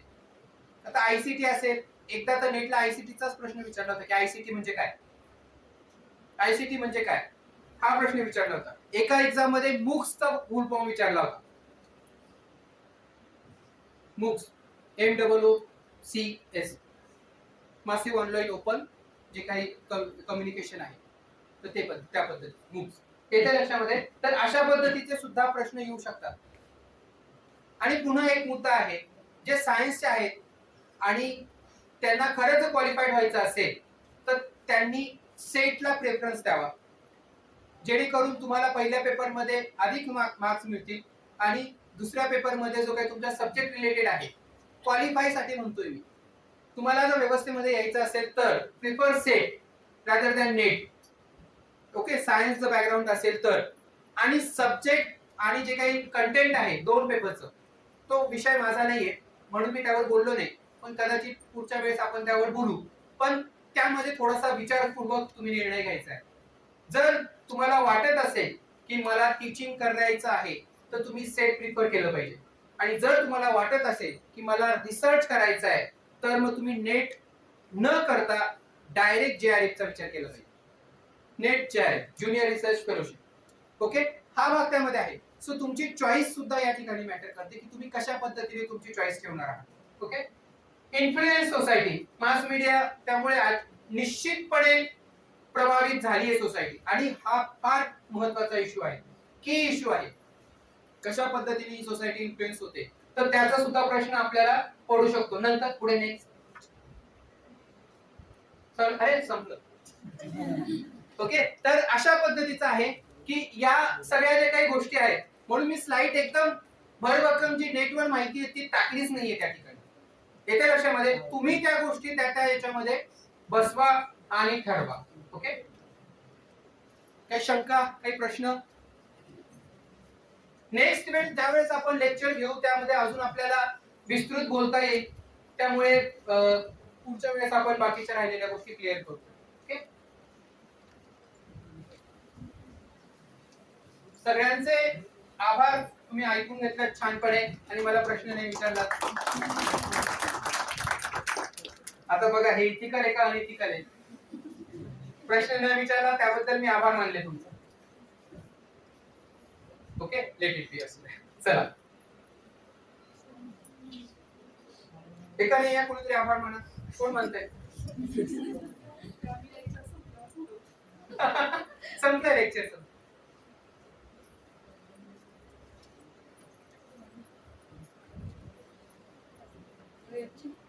शिक्षण संस्थेचे सद्गुरू गाडगे महाराज कॉलेज कराड आज या ठिकाणी नेट सेट प्रोग्राम 2022 या ठिकाणी संपन्न होत आहे. या प्रोग्राम मध्ये सरांनी आपल्याला कम्युनिकेशन हा विषय खूप चांगल्या प्रकारे समजवला. यामध्ये कम्युनिकेशन म्हणजे काय? It is the process of idea and feelings. What is the difference between idea and feelings?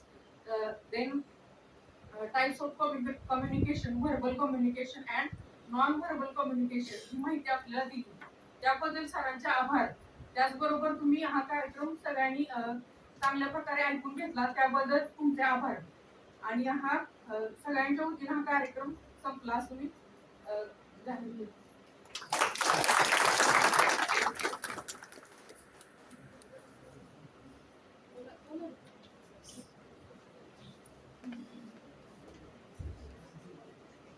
शुभ दुपार.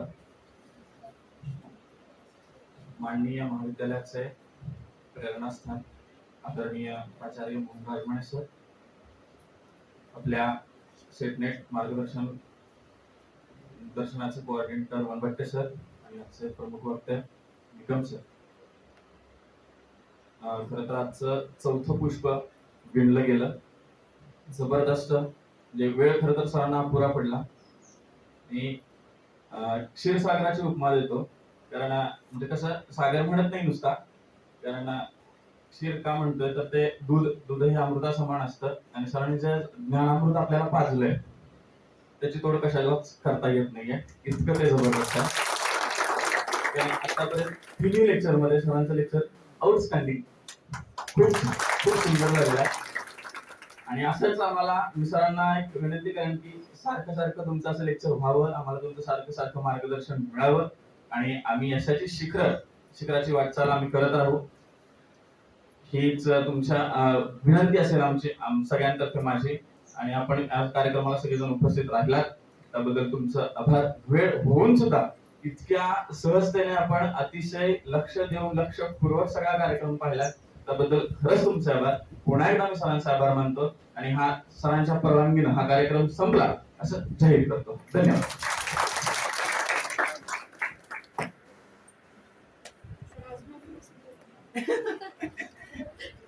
तुमच्या काही शंका असतील तर आपण नंतर भेटणारच आहोत. ओके, आणि कधी पण तुम्ही काही शंका असेल तर विचारू शकता मला.